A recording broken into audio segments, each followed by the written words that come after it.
Chapter 341 A Close Call. Under the ground, the Ayla ninjas were hit by extremely sharp winds. Despite their defenses, a few cracks appeared on their hardened skin. Wanting to take advantage of the momentary distraction, Fujin's clone entered the ground. However, the Ayla ninjas were aware of the danger they would face if Fujin's clone got close to them. A few ninjas immediately sensed the clone's location and weaved hand signs. Earth release spear trap jutsu. In an instant, the surface walls of the entire crack that Fujin's clone was traveling through began transforming. Hundreds of spears appeared from both walls, leaving no space for a normal-sized person to move through. In addition, the walls themselves began moving closer to each other. The clone frowned and immediately hardened his skin using the iron skin jutsu. He thought, if I wanted to go closer and try using vacuum jutsus underground, unfortunately, it doesn't look like I can do that. My main body calculated correctly, that is why I was given so little chakra. Dozens of spears hit his hardened body and were stopped, but Fujin's clone wouldn't be able to travel normally. He weaved a hand seal and thought, oh well, time to do what I was created for. 1,000 explosion tags appeared around him. A breeze appeared, carrying the explosion tags into all the cracks created by the geyser creation jutsu. Some also flew where the Igawatga ninjas were. Their eyes widened. Without the need for any command, everyone took evasive actions, focusing just on their own survival. Kitsuchi saw Fujin flicker towards him and noticed his sword as well. Rock engulfed his right arm once again as he sent a punch at Fujin. The remaining Iwa ninjas, other than the ones engaged by the clones, also noticed the attack and immediately sprung into action. Fujin observed the incoming rock fist, sidestepped it, and shot a vacuum bullet at Kitsuchi. Kitsuchi barely managed to move to his right to dodge the attack. Fujin used that time to move around the rock fist and appeared on Kitsuchi's left. Kitsuchi's left arm also started transforming into rock, but he frowned and thought, shit, there is not enough time. He immediately used iron skin jutsu to cover his body.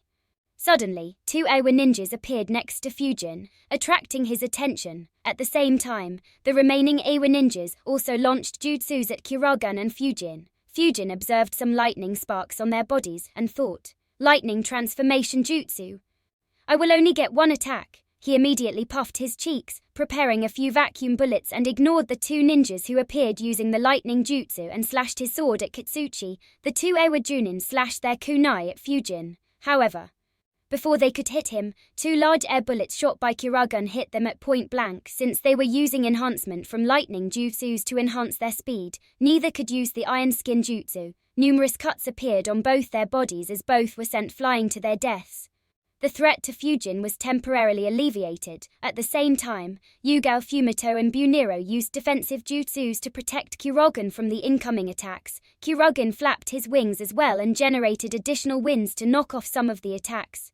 However, due to being attacked by over 30 ninjas, their defenses were easily overwhelmed. Fujin slashed his sword horizontally at Kitsuchi, who kept moving backwards but wasn't in a position to dodge. He tried blocking with the rock fist on his left arm. However, Fujin cut through the partially formed rock fist, and his sword landed on Kitsuchi's chest. The Ewa ninjas watched with their eyes widened as a long cut appeared on Kitsuchi's hardened chest. Kitsuchi gritted his teeth and endured the pain. He thought, this attack won't kill me. But if he uses vacuum bullets from such close range. Until now, Ewa ninjas took advantage of their large numbers and specialized training. They didn't provide Fujin or his clones with any opportunity to focus on and overwhelm a single ninja, and ensured that they aided each other to reduce his danger. However, at such close range, Kitsuchi wouldn't be able to dodge a dozen or more vacuum bullets even if he saw them. Fortunately for Kitsuchi, Fujin disappeared from his spot, leaving behind an afterimage. As soon as he disappeared, multiple stone pellets pierced through the afterimage. Fujin appeared on top of Kiragan and shot the vacuum bullets at the jutsus launched at Kiragan. The vacuum bullets pierced through stone pellets, spears, and other jutsus that they hadn't managed to defend against, successfully stopping them. As soon as he felt Fujin on his back, Kiragan flew up in the sky once again and muttered, "They are good. Those attacks would have injured me to an extent." Fujin replied, "Yeah, be careful." He thought, though I could have landed a fatal blow on Kitsuchi, I would have been hit as well, though I might have been able to defend against. If Kiragan got injured and was forced to return, then these 3 would have been goners. Kitsuchi also looked at Fujin, who had gone back into the sky. He stopped using his iron skin jutsu. A sword slash was visible cutting across his chest. He felt a lot of pain in his ribcage. One of the Iwa Junins, who could use medical ninjutsu, flickered next to him and said, "I will heal you." However, Kitsuchi replied, "No need, I can still fight. Look out for attacks for now." He looked at Fujin and thought, he could have landed a deadly attack on me. Even if I had survived, the injuries could have permanently decreased my capabilities. Fortunately, he wanted to save his teammates and his summon. It looks like he isn't as heartless as Jin thought. Had he been like Danzo, he would have accepted the loss of 3 Ambu ninjas for the chance of killing or maiming me. Konoha would have heavily benefited as a result. Fujin of course knew that. However, he didn't see the point of doing that. He thought, sacrificing my teammates to kill Kitsuchi would have been more beneficial for the village from the point of view of other ninjas. But I know that the next Great War won't be fought between the villages, so I have no benefit to gain from killing or maiming him. Unlike Suna, Iwa won't be going to war against Konoha. Instead, we would lose a capable commander, and the drawbacks could be worse. After all, Right Onoki only wants me dead due to my potential. But if I kill his son-in-law, then it would be personal. Though I could run away from him, it's better to not have a needless headache. That is why I didn't try to hack his arm and instead just cut through the rock fist to leave a scar on his body. This should be enough to force Igawaka to think multiple times before trying to pull off another stunt like this. They would be far less likely to send someone like Kitsuchi after me if it meant that they could lose them. As for Onoki and the 2 Jinhyukaris, they won't move so easily. His eyes turned towards the village as he thought, regardless, it should be about time. But the very next moment, a loud explosion rocked the entire place. The ground trembled, forcing the Iwa ninjas to turn their attention towards the source of the explosion. Fujin's clones, his teammates and Kurogon were surprised as well. However, the clones instantly received the memories and noticed an opportunity. For the first time since their clash began, the Iwa ninjas weren't focused entirely on them. They wasted no time in shooting multiple vacuum bullets. The elite Junins immediately noticed and shouted, "Pay attention." They got out of the way and counterattacked. Unfortunately, the short distraction was all Fujin's clones needed. Despite their quick reflexes, one clone managed to kill 4 and the other managed to kill 3 Junins. Both clones were very low on chakra due to the intense combat. They didn't even attempt dodging the counterattacks and were dispelled. At the same time, Fujin built up his chakra and instructed, "Kurogan, fly over there, you 3 support me." The trio understood Fujin's intentions. Wind release infinite breakthrough jutsu, fire release great fireball jutsu, and wind release air bullets jutsu, wind release wind dragon jutsu. Fujin exhaled strong and sharp winds at the Iwa ninjas below him. Yugo launched the fireball in the winds he generated, turning the windstorm into a firestorm. Buniro and Fumito added more attacks into the wind to make life difficult for the Iwa ninjas. The lethal combination attack forced the Igawaka ninjas to use defensive moves. At the same time, they were on their guard. They had just seen 7 of their comrades die because they dropped their guard for a second. They didn't want to fall prey to Fujin's vacuum bullets again. However, their eyes soon widened. Instead of sensing Fujin's attacks, they sensed him moving away at a rapid speed. Kurogan flew towards the area where the blast had taken place and reached it in a few seconds. Kitsuchi understood Fujin's intentions and had an ugly expression. Chapter 342. A bluff. Kitsuchi had an ugly expression as he sensed where Fujin was heading. He thought, there are at least 40 ninjas there. We can't lose them all. He looked at the storm that was obstructing them and commanded loudly, "We will move underground and chase them. If they return to attack us, we will escape deeper and move towards the village. If they don't, then we will return to the surface after getting out of range of the storm and chase." Immediately, all the Iwa ninjas followed him. Despite his quick thinking, Kitsuchi was much slower than Kurogan, who reached the location in merely a couple of seconds. Fujin looked down and sensed, oh, there are 44 trapped here due to the explosion. But they won't be trapped for long. In fact, 13 have already escaped even deeper and are moving towards the village. The simultaneous explosion from 1,000 explosion tags had blown up the ground and transformed it into the soil. More than 60% of this soil was blown into the air while the remaining stayed in the depression that the explosion created, burying the Iwa ninjas within. However, thanks to iron skin jutsu and using the ground itself as cover, none of the Iwa ninjas were critically injured.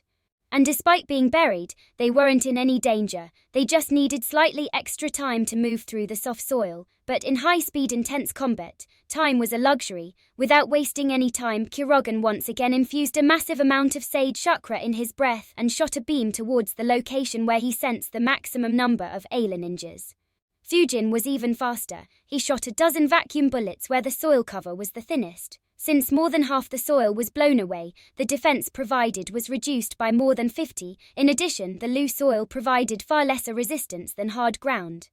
Fujin's teammates just stayed alert, prepared to defend in case they were attacked. They didn't have any jutsus to pierce that deeply into the ground, despite the weakened defenses. The vacuum bullets pierced into the soil. Kurogan's wind breath also hit the soil and moved straight through it, pushing the soil out of its way and creating a large hole. The Iwa ninjas sensed Fujin's and Kurogan's attacks and tried to move. However, they couldn't move as freely under the ground as they could above it. Of the 12 vacuum bullets, 7 pierced into the hearts of the Iwa ninjas.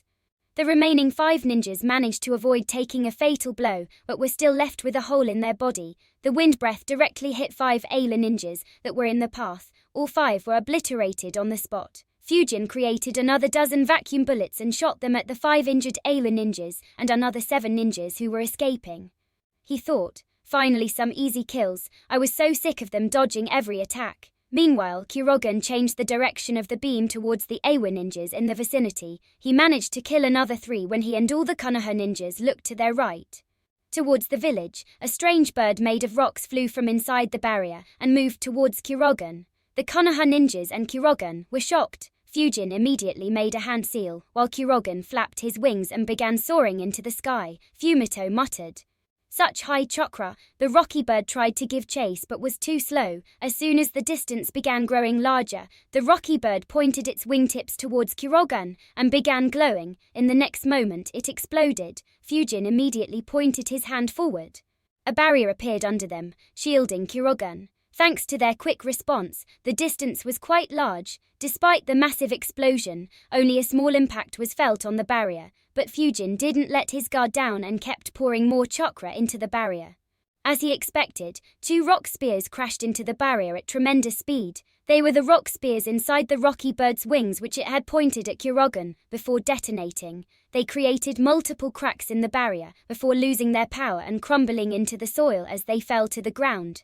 The Konoha ninjas were finally relieved as Kurogan continued rising in the air. Buniro looked towards the village below and asked in shock, "What was that?" Fujin replied, "Explosion release Geki Genkai." He wondered, "That didn't seem like Daidara. Besides, he should be younger than me by a year. It looks like there are others with this Geki Genkai in Iwa. But who and how strong is the one hiding inside the barrier?" The intensity of the chakra in the jutsu had surprised Fujin. His first thought was that the attacker might be as strong as Kitsuchi.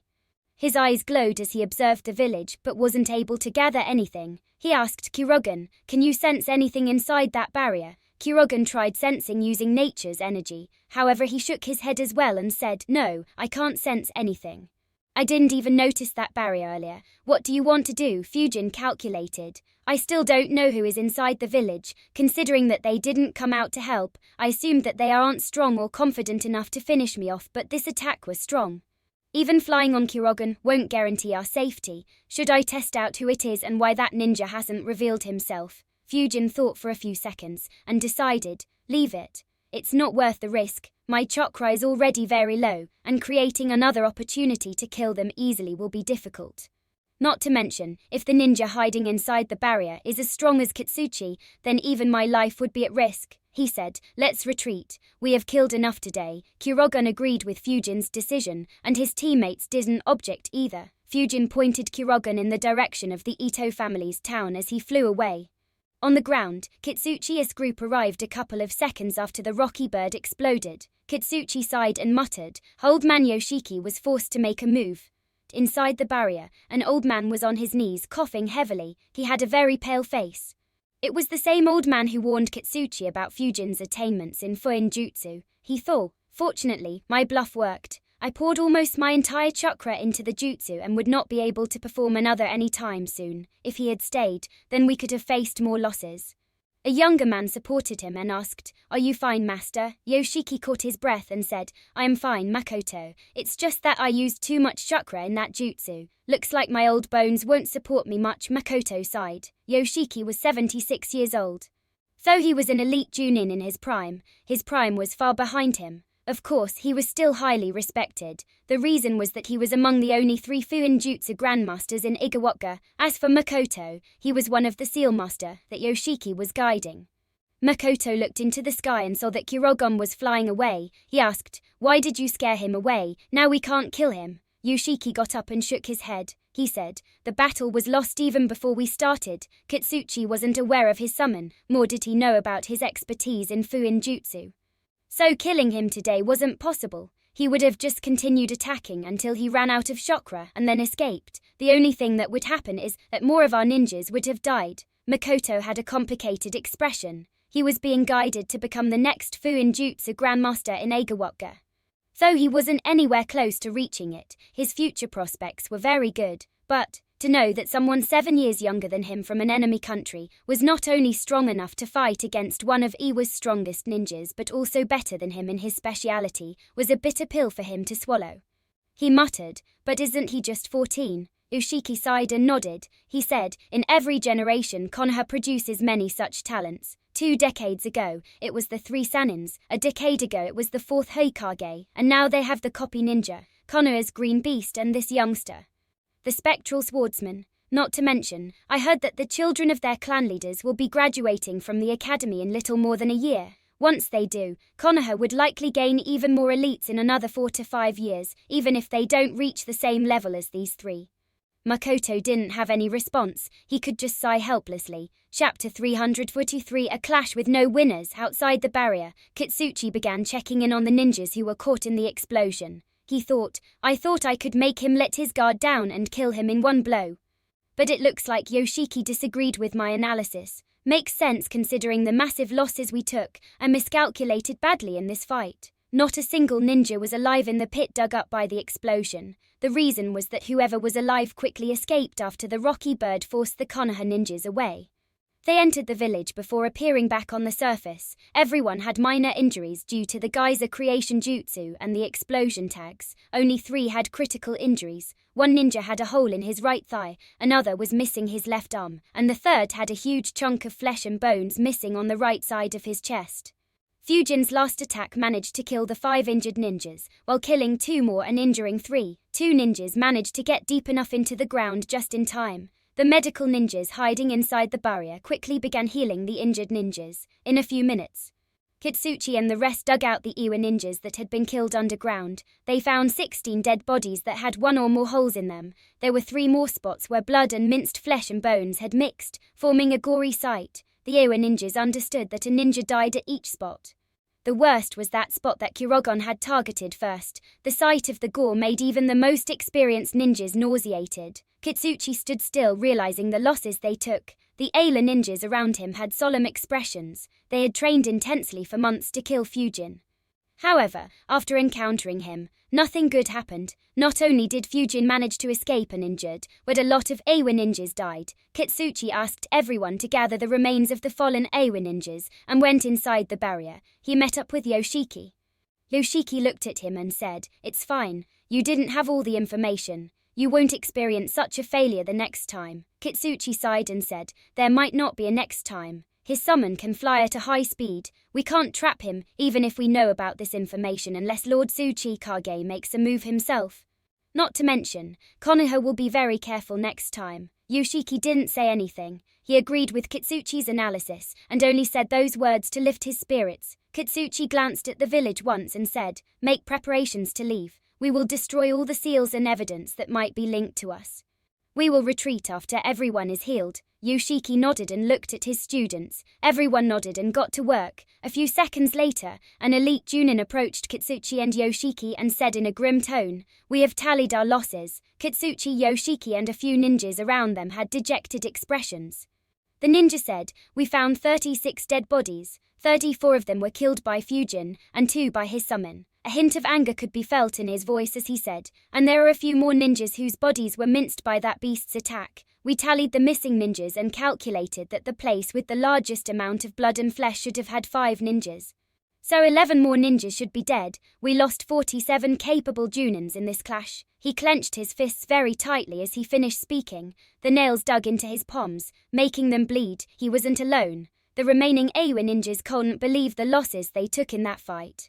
Almost half the ninjas that participated in the attack had died, and they didn't kill or maim even one Konoha ninja. Kitsuchi gritted his teeth. He thought, I wanted to use this opportunity to train a special elite army unit, but 47 are dead and another is handicapped. To think that I would lose 40% of the ninjas I trained in one blow, damn it. He hated Fujin a lot at this moment. However, he couldn't do anything but sigh. He wasn't stupid enough to make a move that would cause Igawaka more losses, he thought. Along with losing so many ninjas, we will also face the consequences of our earlier actions. Just like the Land of Grass, the Land of Waterfall will hate Igawaka as well and would closely align with Konoha, with the Land of Rain having Hanzo and Suna being allied with Konoha. Konoha has completely secured their western borders, and Kiri is embroiled in a civil war. At this rate, only Kumo would be in a position to attack Konoha. Of course, that is if Suna doesn't betray Konoha. He looked towards the direction of the Land of Wind and thought.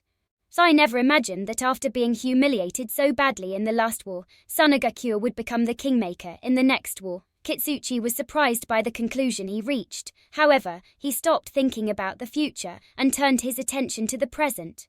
He ensured that all the injured ninjas were being treated and the dead bodies were properly stored in seals to be brought back. After storing the dead again, Kitsuchi looked at the scrolls in his heart with a heavy heart. He wondered, 47 lives just to gain information on a 14-year-old ninja who is very close to becoming a fearsome rank S ninja in the future. Is it worth it? Kitsuchi couldn't say for sure. Though the Igawaka ninjas were upset that they had losses while Konoha didn't, Fujin wasn't pleased by the result either. In fact, he was even more upset than Kitsuchi. Kitsuchi at least gained knowledge about the skills Fujin kept hidden until then. But Fujin had no gains at all. Well, this wasn't the first time he had to run away from a fight. It was the first time that Fujin was so disgusted by a fight. He thought, this feeling is almost as bad as when I had to escape from Dari, though my life isn't under any threat this time. It feels like I was paraded naked in front of an entire city. Bastards knew almost every move I would make in advance. Fortunately, Roshi didn't see Goro, or else I might have been in grave danger. At the very least, these 3 would have died, though I am not very attached to them. I don't want to develop a reputation for being someone who runs while his teammates are killed. Though I could live with such a reputation, it will create a lot of inconveniences for me in Konoha. While Fujin wasn't too concerned about his reputation unlike some others. He understood the importance of maintaining a good reputation. He still had a lot of more important knowledge and resources that he wanted from Konoha. If he had a good reputation, Hiruzen would not make it very difficult for him to get it. But if he had a bad reputation, then getting them from Hiruzen would become very difficult. Not to mention, he was no longer as young as he was during his academy or genin days. Trying to use his innocence to get rewards from Hiruzen would no longer work. Fujin sighed internally thinking. But now they know almost everything about me. The only thing that is definitely a secret is my lightning release. One of my clones even used the wind-style genjutsu. I can only hope that no one figures it out, though I did manage to kill many Junins. That doesn't give me any benefit. If anything, it might make Igawaka want to kill me even more. I'd prefer keeping my skills a secret, rather than killing some ninjas that don't pose me any direct threat. If it wasn't for the fact that Fujin had already exposed his secrets, he wouldn't have bothered to even kill them. But since they were, he was forced to make use of those secrets to make Iwa suffer some losses. If he hadn't, then he would have been the only one to experience losses, and Iwa would have come after him again after making even more preparations and a better plan. Just like Fujin, his teammates were also silent and in thought. During the entire battle, forget about killing, they hadn't even managed to injure one ninja. Buniro thought, I felt that I was getting stronger, but every single one of them was stronger than me. I didn't think that I would still be so weak. Fumito and Yugao had similar thoughts. They knew how ridiculously fast Fujin was and that he could have escaped if he was by himself. They thought we were the reason why Fujin didn't escape and had to fight against such terrible odds. Though things turned out well this time, it might not always be the case. But at the same time, all 3 thought, we need to become stronger, we need some time off so that we can train and catch up with Captain. A chapter 344 Ito family crisis. Kurogan noticed the gloomy mood on his back and was annoyed by it. He muttered to himself, I'd rather fight those ninjas than keep getting this depressed feeling from my back. He snapped them out of their thoughts by asking, how far do you want me to carry you, Fujin? You know that I don't like flying for a long time. Fujin answered, we have to pass by a town which should be very close. After reaching it, just fly south for an hour. You can drop us in the land of fire. Our chakra is very exhausted. I'd prefer to not have any more surprises. Kurogan replied, all right, you'll have to guide me though. I have no idea about the geography here. Fujin nodded. Fujin's words surprised Yugao. She asked, are we not going back to the town? Fujin shook his head and replied, no, the enemy is stronger than us. Staying in this country is very risky. If there is any other such force here or they decide to chase us to this town, then we could be in danger. The seals in the village were made by a Fian Jutsu Grandmaster, and they have someone who can create that strong explosion. So they have multiple means of trapping us in the city or even destroying the mansion when we might be resting.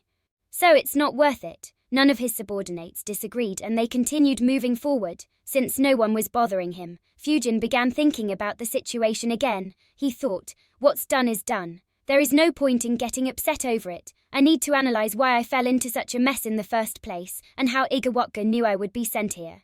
I need to calm my mind as being annoyed won't help me analyze it properly. He began meditating. A few minutes later they reached above the town. Fujin created a shadow clone who jumped off Kurogan. As for Kurogan, he changed direction and began flying towards the land of fire.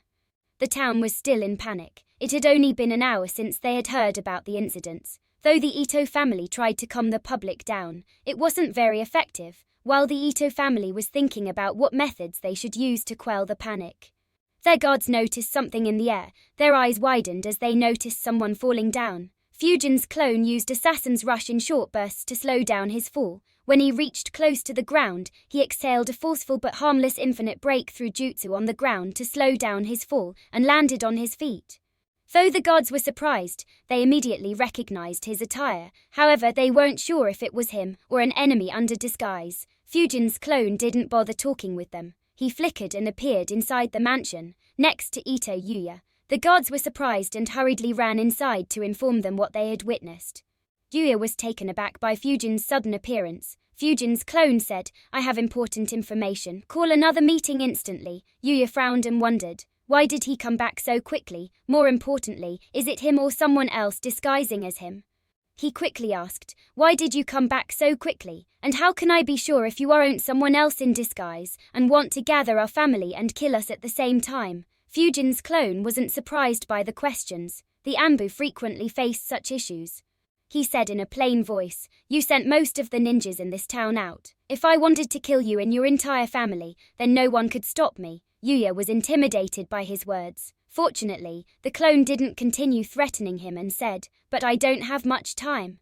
If you want to listen to it yourself, then that's fine as well. As for what you do after is none of my business. The one behind the recent incidents is Igawaka. Yuya's eyes widened. He said loudly in disbelief, how can that be? Why would a major village do something like this? Fujin's clone answered, no idea, we didn't talk much. The village with the missing people is covered with seals by a Fian Jutsu Grandmaster. The village itself had around 100 Awa ninjas, maybe more if they stayed hidden, and they are led by the third Tsuchi Kage's son-in-law. Hitsuchi. Yuya's heart became increasingly heavier as Fujin's clone provided more information. Though the Ito family was the most dominant family in the territory, they were no match for a behemoth like Igawaka. Just thinking about 100 Ava ninjas, led by Kitsuchi, made his knees weak.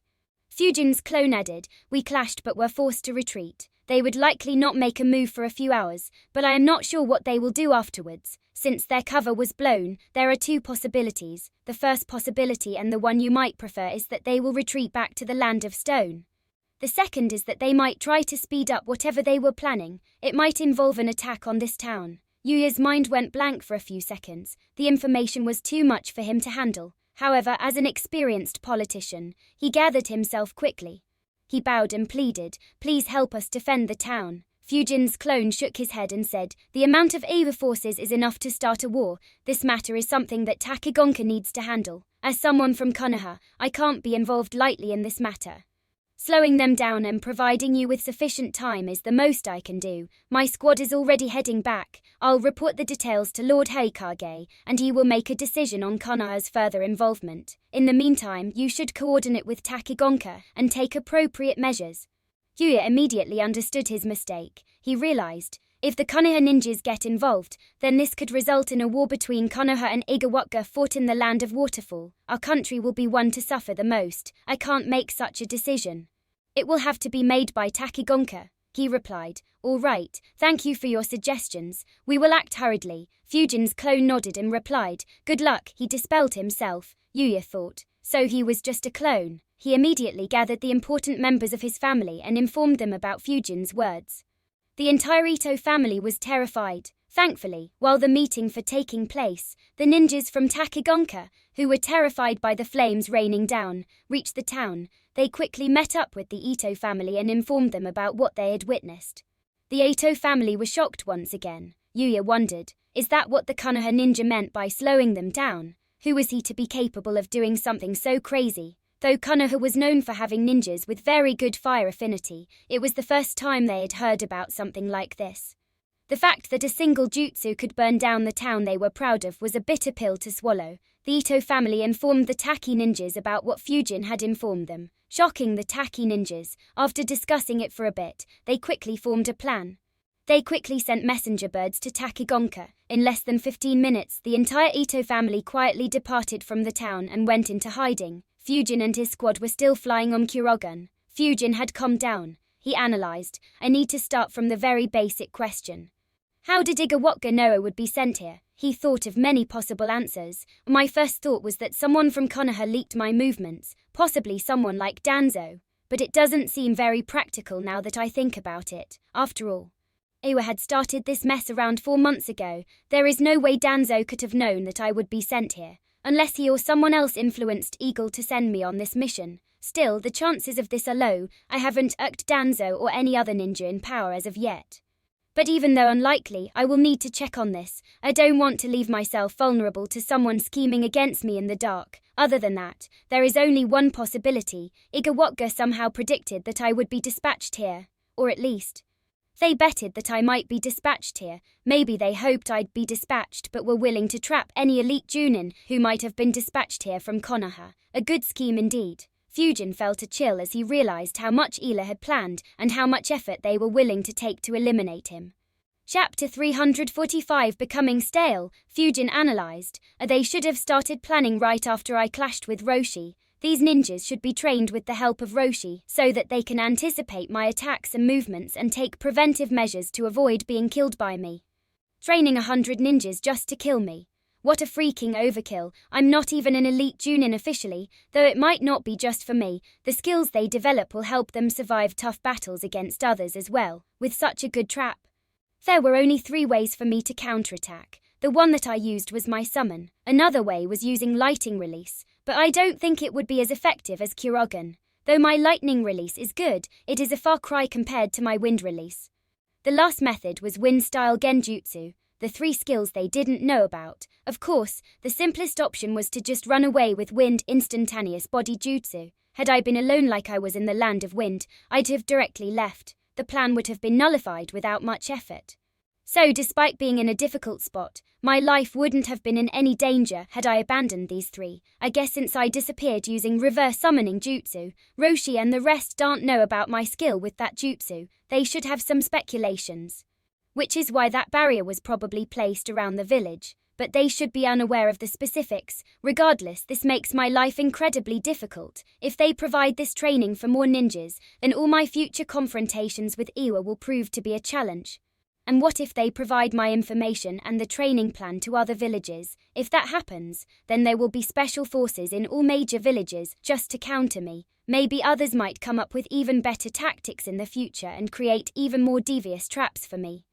Fujin sighed at that thought. He began analyzing why the trap was so successful against him. He thought, the main reason why I fell in such a position is my actions after I clashed with Roshi, is that most of my skills were exposed in that fight. So I knew that Ayla would have a lot of information on me.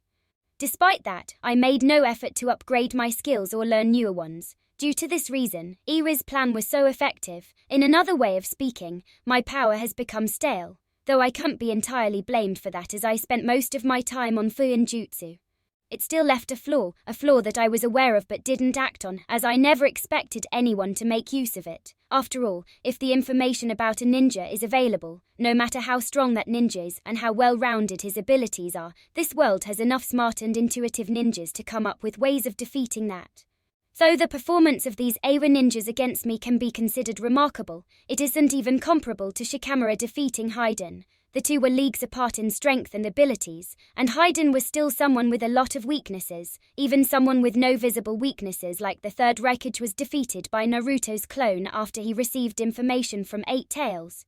Another example of this can be the Uchiha Susanoo. Though most ninjas will be very alarmed by that jutsus, for me, it's the least threatening of all the Mangekyo abilities that I know of. After all, it is very exhaustive to maintain a Susanoo. I can easily run away when it is activated and return when it is deactivated during the fight.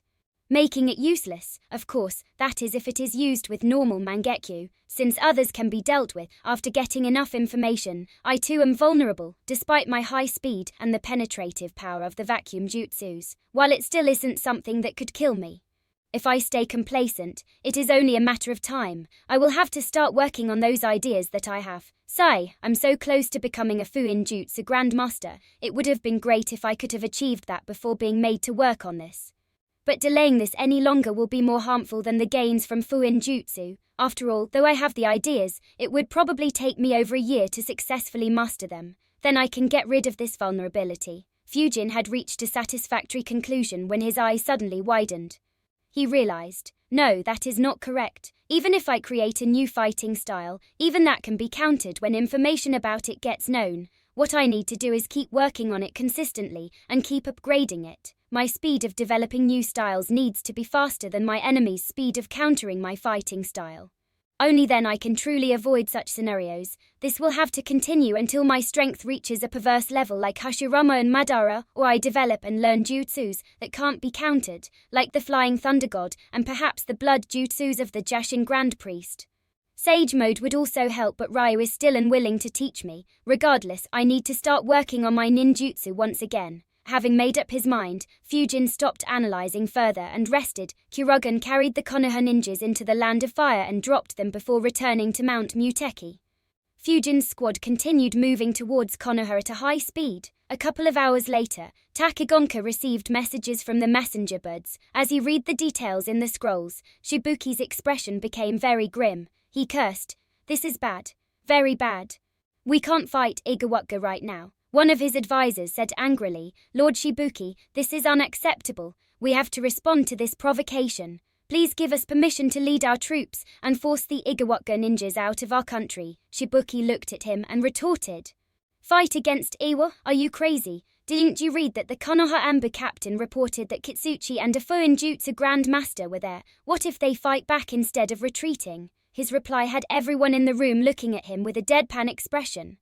They all had the same thought. As expected, Shibuki ignored those looks and instructed, send the highest priority message to the Hokage. Request him to dispatch an army towards our borders. Once they are in position, we will dispatch our forces to confront Igawaka.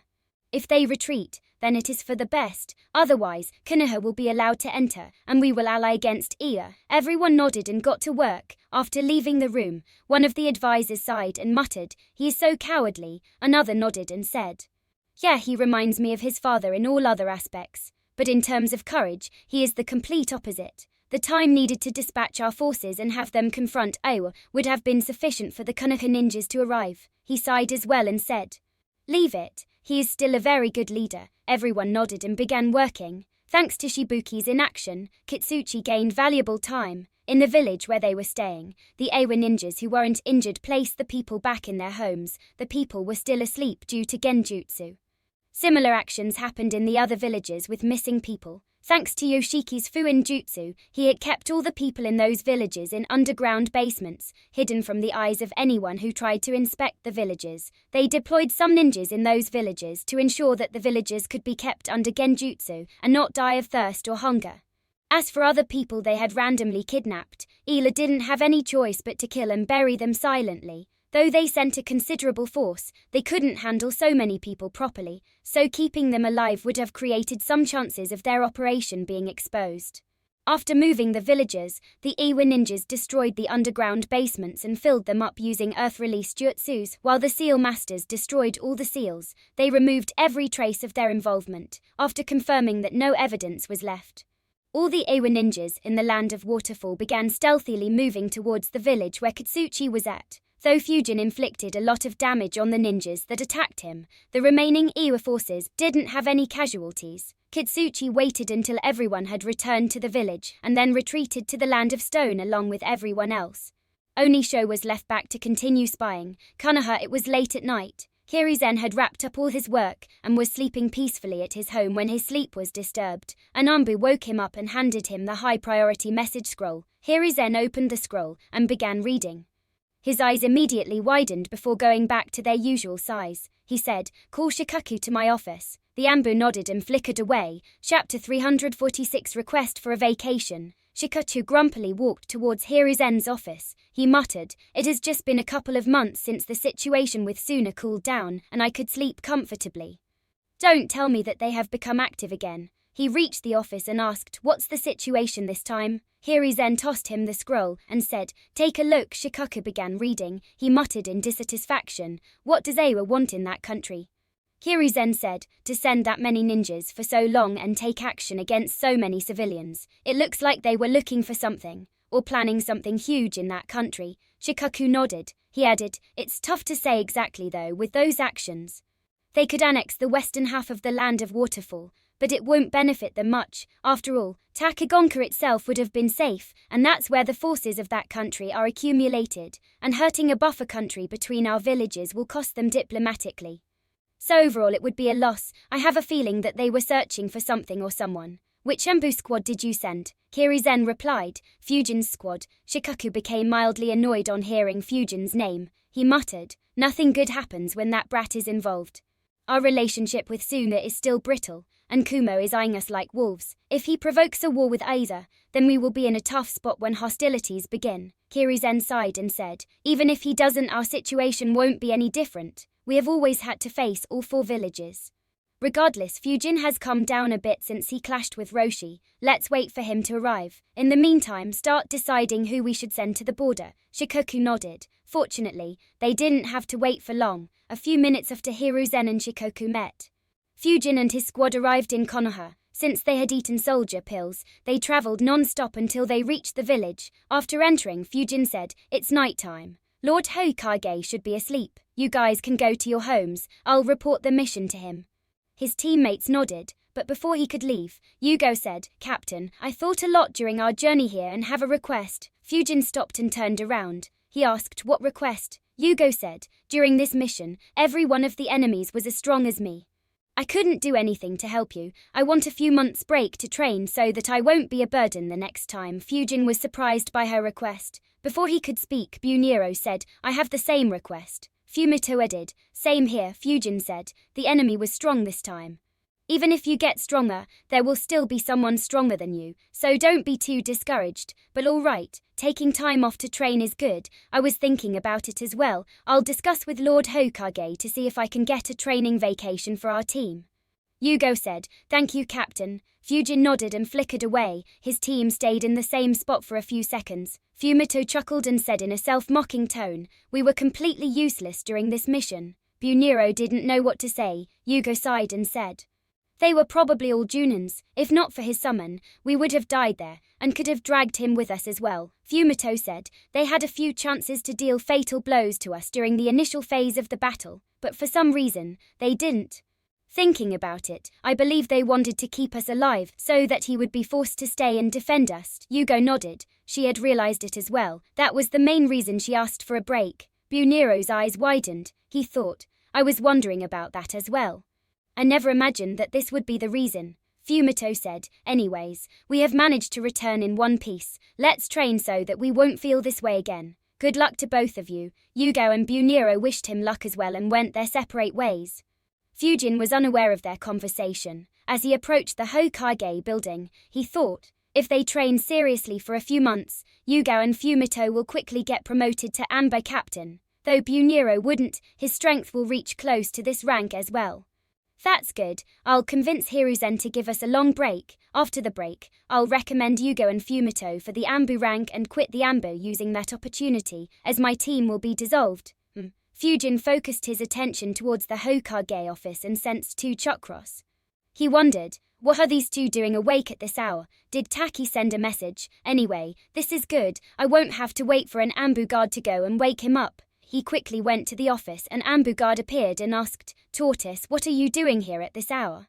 Fujin answered, here to meet Lord Hokage. The Ambu guard said, he is having a secret meeting. Fujin replied, I'm pretty sure the discussion inside is regarding my mission. Regardless, this is a high priority. The Ambu guard said, all right, go ahead. They had interacted on several occasions. So he knew that Fujin had a great relationship with Hiruzen. Hiruzen and Shikaku immediately looked at Fujin, who entered the room. Fujin closed the door, looked at the scroll on Hiruzen's table, and asked, did Takagonka send a request for reinforcements? Hiruzen nodded, something like that, but there isn't much information here. Report what happened. Fujin nodded and said, it was probably a trap. After we reached the town, the attack stopped once again like what happened when we sent a squad earlier, but a few days later, a big incident occurred and everyone in one of the villages went missing. When we went to investigate, I realized that the village was covered in seals that were extremely difficult to detect. I believe that they had a Fuin Jutsu Grandmaster hiding in the village. Though we avoided the trap, we were attacked by the Ayla ninjas hiding inside the barrier. Fujin took a pause. Shikaku looked at him and thought, why do I get the feeling that what he says next will be very troublesome? Fujin continued, the attackers were led by Kitsuchi. Hiruzen and Shikoku weren't surprised as his name was mentioned in the scroll sent by Takagonka, but what Fujin said next shocked them. He added, along with him were 96 other ninjas, every single one at the Junin level. Shikoku asked in disbelief. They moved 96 Junins along with an S-ranked ninja and a Fuin Jutsu Grandmaster there. Rank S ninjas making a move was very common. After all, they could move freely throughout the world, and very few would be willing to oppose them. Just from Konoha, Jiraiya and Tsunade would frequently be heard about roaming randomly in the smaller countries. Hundreds of ninjas moving also happened frequently. Not too long ago, all the major villages were moving over 1,000 ninjas each around their countries due to the volatile conditions, but 100 Junins moving together was extremely rare, even during wars. That would be a rare occurrence. Fujin nodded. Shikoku asked, what was their goal? Fujin answered, I am not sure, but my best guess is they wanted to kill me. Shikoku and Hiruzen were surprised again. Hiruzen asked, why do you say that? Fujin answered in a serious tone. Kitsuchi recognized my real identity, and every single one of those Junins was trained to counter me. They all were quick on their feet and could use Iron Skin Jutsu quickly, which protected them against most of my wind jutsus. In addition, they were very on guard against my wind vacuum techniques. They would observe the slight changes in my body and take preemptive measures to assist in dodging my attack. They also had a few chances to deal a lethal blow to my teammates, but refrained from doing so to keep me from running away. If it wasn't for the fact that they didn't know about my Fuin Jutsu skills and my summon, I would have been in deep trouble. Hiruzen and Shikoku went silent on hearing that. Both realized how serious the matter was. After a while, Shikoku asked, how did they know you would be sent there? Fujin replied, I was hoping you'd find out if the locations of Ambu ninjas are getting leaked. Then we will be facing a lot of trouble, even more so if they have some degree of control over who gets dispatched on some missions. Neither Hiruzen nor Shikoku opposed him. Both could see the Ambu squads getting picked one by enemies if that was the case. Hiruzen said seriously, I will look into this matter. If someone is leaking information, then that person would be eliminated. Fujin nodded. Just like Fujin, Hiruzen's first thought was Danzo as well, but he couldn't think of any reason for Danzo to do that. Shikoku asked, what happened after that? Fujin continued, well, I summoned my summon and began attacking from the air. After a long difficult fight, I managed to kill 47 ninjas and a few more were injured. But someone hiding inside the village attacked us with explosion release Keki Genkai. The power behind the explosion made it look like it was another S-ranked ninja, but I'm suspicious as that ninja never showed himself. I decided that it was too risky to continue and withdrew along with my team. Once again, Shikoku was left speechless. He wondered, did they set a trap for him or offer him their heads? Chapter 347 Konoha makes a move. Shikaku asked, "You killed 47 Junins who were trained to counter you." Fujin replied, "Well, they didn't have any defense against my vacuum jutsus, so I had to create opportunities to make them drop their guard momentarily, or make a slight mistake. Though difficult, I managed to do that a few times and managed to kill a few of them. But I didn't manage to kill many. Thankfully, they made a big mistake towards the end of the battle that allowed me to kill more than 20 in one go. It's probably what forced the explosion Keki Genkai ninja to act."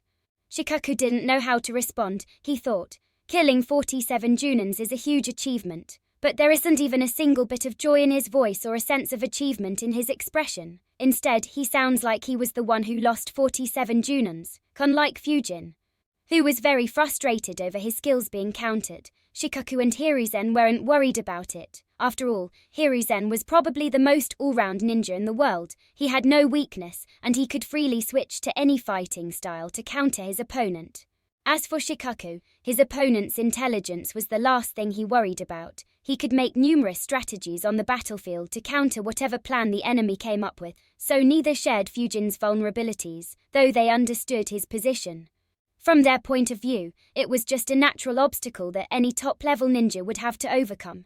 Hiruzen thought, if Fujin can overcome this by himself, he will become a force to reckon with. If not, then I will have to provide him with more jutsus to ensure that he doesn't stay susceptible to such tactics. But if I have to do that, then his future prospects won't be as bright as I expect. He will still become a rank S ninja but won't reach the same heights as me or Minato." Hiruzen said, "You did great, take a break, we will be sending an army to reinforce Takigonka." Fujin said, "Thank you, I have a request though." Hiruzen said, "Speak." Fujin said, "I was hoping to get a long vacation. This mission was difficult for my team, but on the positive side, it has motivated them a lot. They all want a break to train and get stronger. I want a break as well to avoid being vulnerable to such traps." Shikaku's face became dark. He thought, "This brat, he keeps increasing my workload and then asks for a vacation in front of my face." Hiruzen wasn't a stranger to this request. Fujin had asked for vacation several times in the past. He thought, though I refused his requests in the past and kept him busy with missions, it won't look good to reject this time. Plus, this incident should motivate him to train more instead of just meditating in the training rooms, and I'm curious to see how he breaks through his current situation. He asked, "How long of a vacation do you want?" Fujin replied, "Preferably 6 months." Hiruzen replied, "That's too long. I'll give your squad a 3-month vacation. But if the situation in the Land of Waterfall worsens, you will be called back to duty." Fujin replied, "All right, I'll convey the message to my team." Hiruzen was puzzled. He thought, "That's it." He didn't argue for more. Meanwhile, Fujin thought, "That's good. I didn't think he'd agree so easily. I'd have been happy with 1.5 months break. 3 months should be plenty for what I have planned." Before leaving, Fujin asked for another favor. He said, "I have one more request." Hiruzen said, "Speak." Fujin asked, "Do we have any soldier pills that could aid in training longer? I have tried using the best ones available for Ambu, but they aren't sustainable for long-term use. And the chakra they provide is very less at my level." Fujin hadn't used soldier pills to train for a long time. The only time he used them without much restraint was during his academy days. Back then, since his chakra was much lower, he would need lower quality soldier pills.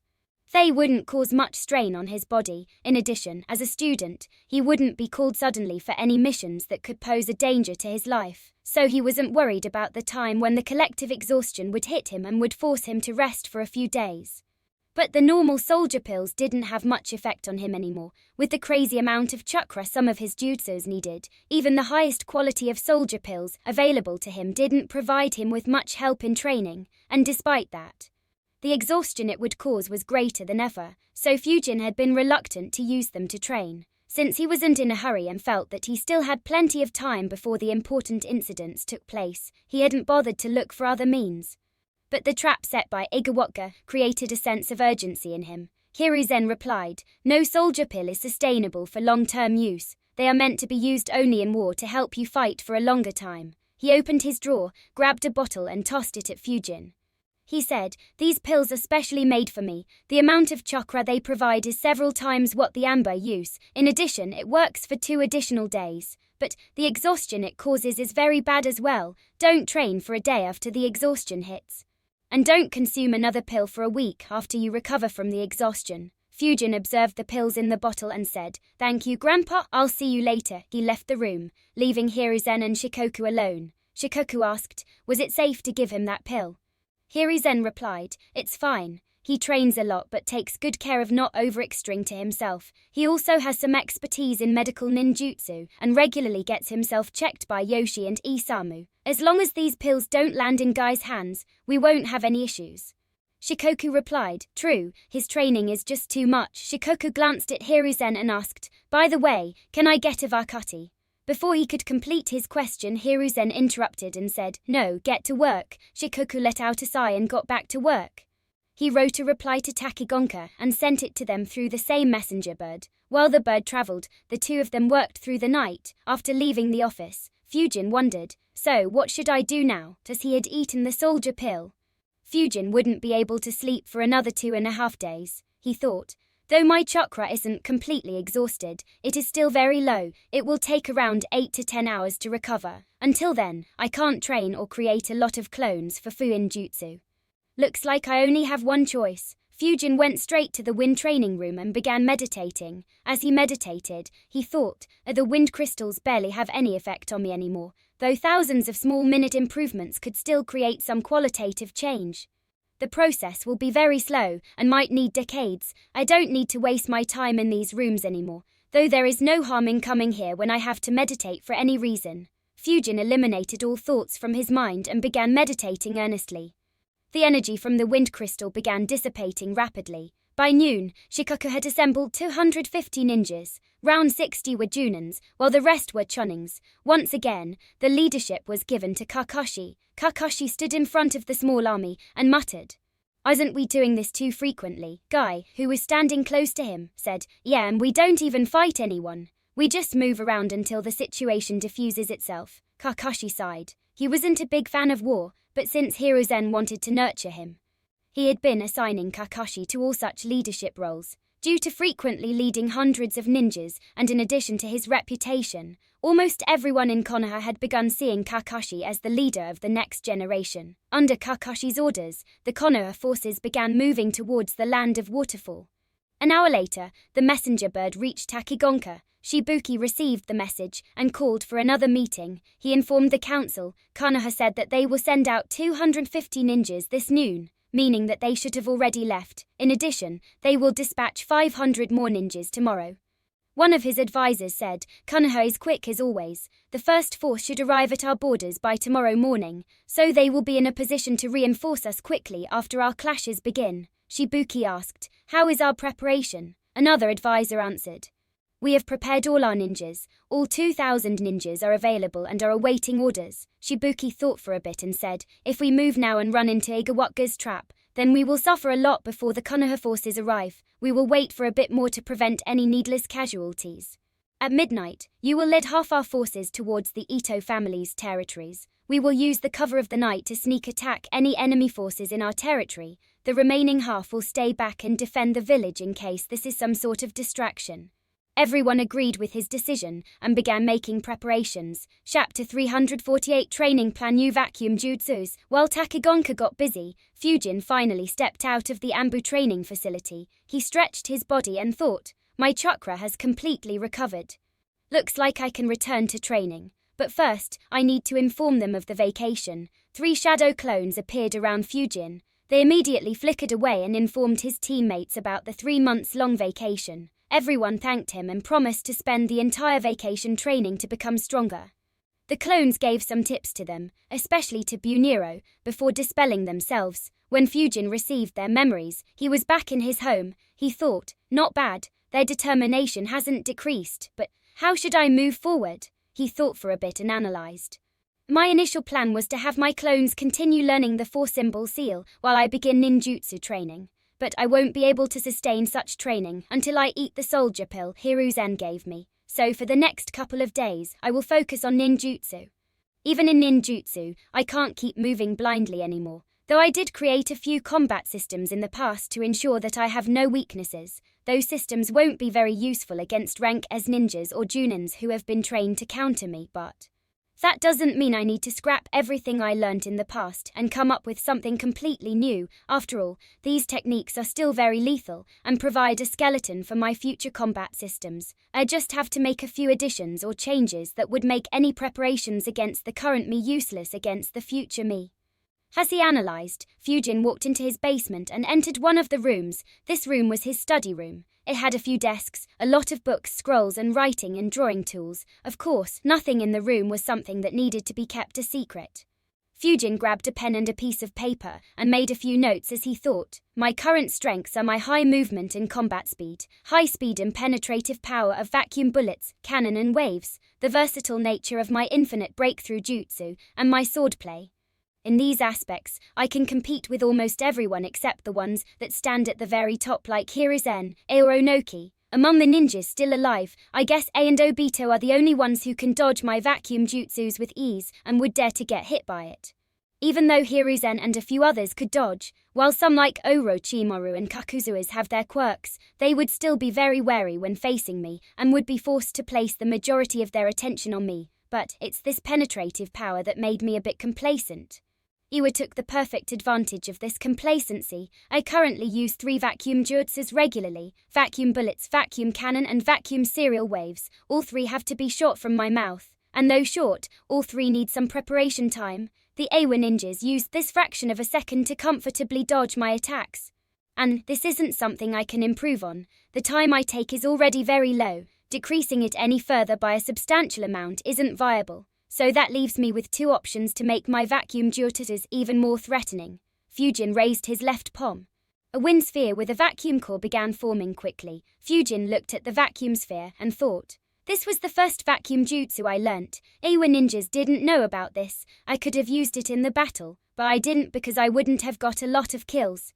The main reason is that unlike vacuum bullets and cannon, this attack is much slower. After killing 2 or 3 with the element of surprise, the rest wouldn't have fallen for it. I would have just needlessly exposed the fact that I have other methods of using vacuum jutsus. What I need to do now is to develop vacuum jutsus that don't need to be shot from my mouth but can still be fired at a high speed. Like say, if I could fire high-speed vacuum bullets from the tip of my fingers, the Awa ninjas wouldn't have dared attempt something like this. So this will be one thing I will need to work on. He dispersed the vacuum sphere and continued analysing. The second thing is the scale of my vacuum jutsus. Other than serial waves, all my vacuum jutsus are single-target attacks, and though serial waves can target multiple, it is much slower than the other 2 in speed. I remember that Danzo had somehow used vacuum serial waves to pierce Sasuke's Susanoo, though that attack was named the same. It was more like a vacuum version of the Great Breakthrough Jutsu. I need to develop one such jutsu.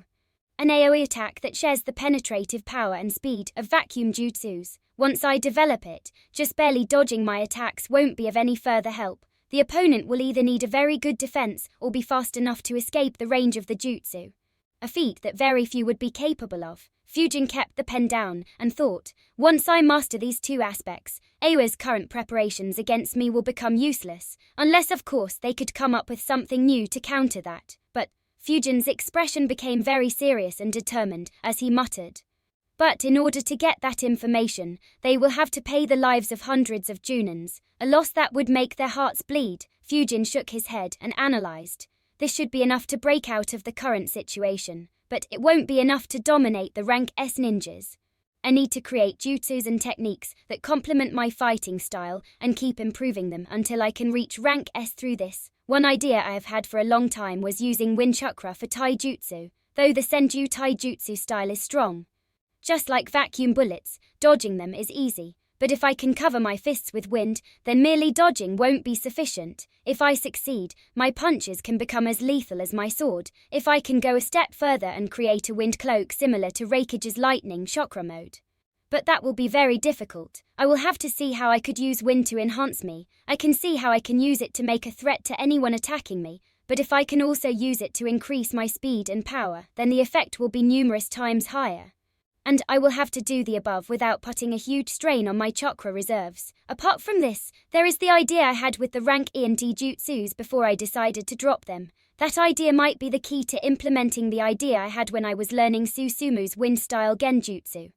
If I can master this and reach the level I am imagining, then I'm certain that I will be able to go against any rank S ninja. Though that is a big if, this will be a long-term project. I can't complete this one or the cloak in a short time, but I will begin studying the basics.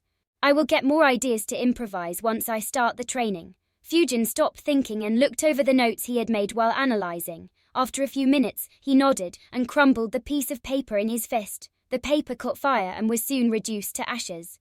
Fujin left his home and stepped into training ground 23. He entered into the deepest part of the training ground as he thought, "It's been a while since I learnt a new jutsu. More importantly, this is the first time I am developing my own jutsus without much reference from this world."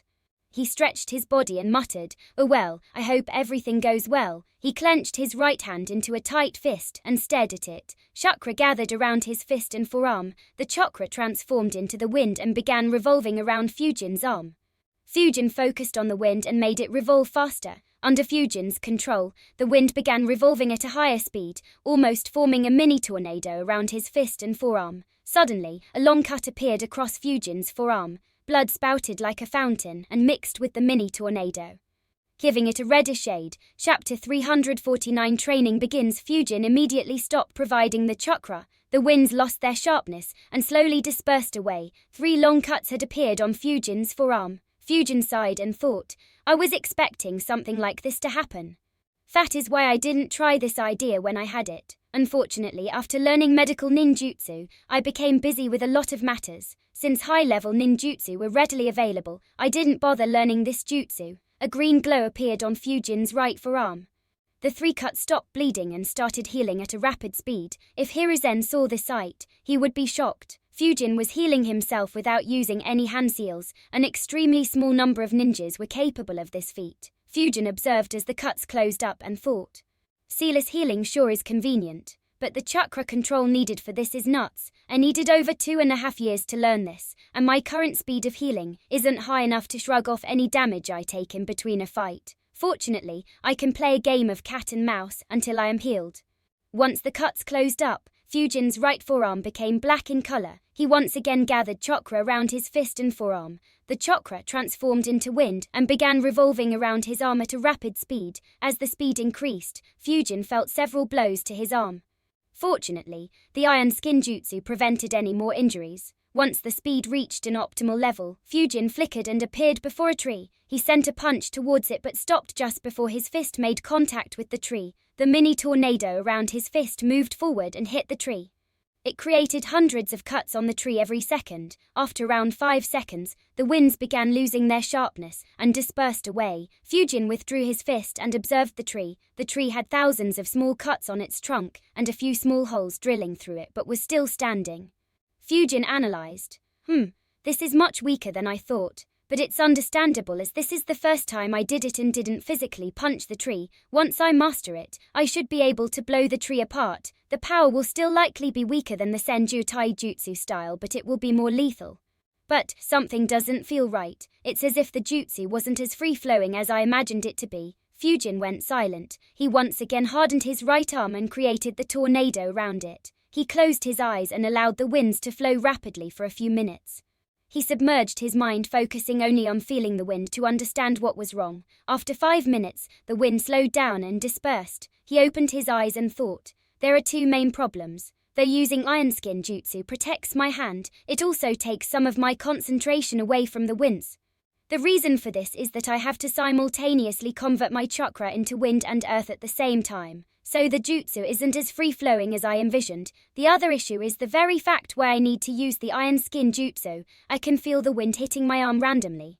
Just like the tree, the wind hits my arm hundreds of times per second. Even though the iron skin jutsu protects my arm, the hit from the wind imparts some force to my arm. And this force isn't aligned with my punching force. One way of seeing this can be me punching an opponent and my opponent using his palm to attack my forearms and divert my punch away. Due to these random hits on my arm, the direction of my punch will change slightly, so my punches won't necessarily hit where I want them to. But is this a bad thing? After all, some unpredictability is always good. Fujin began analyzing the pros and cons of his wayward punch.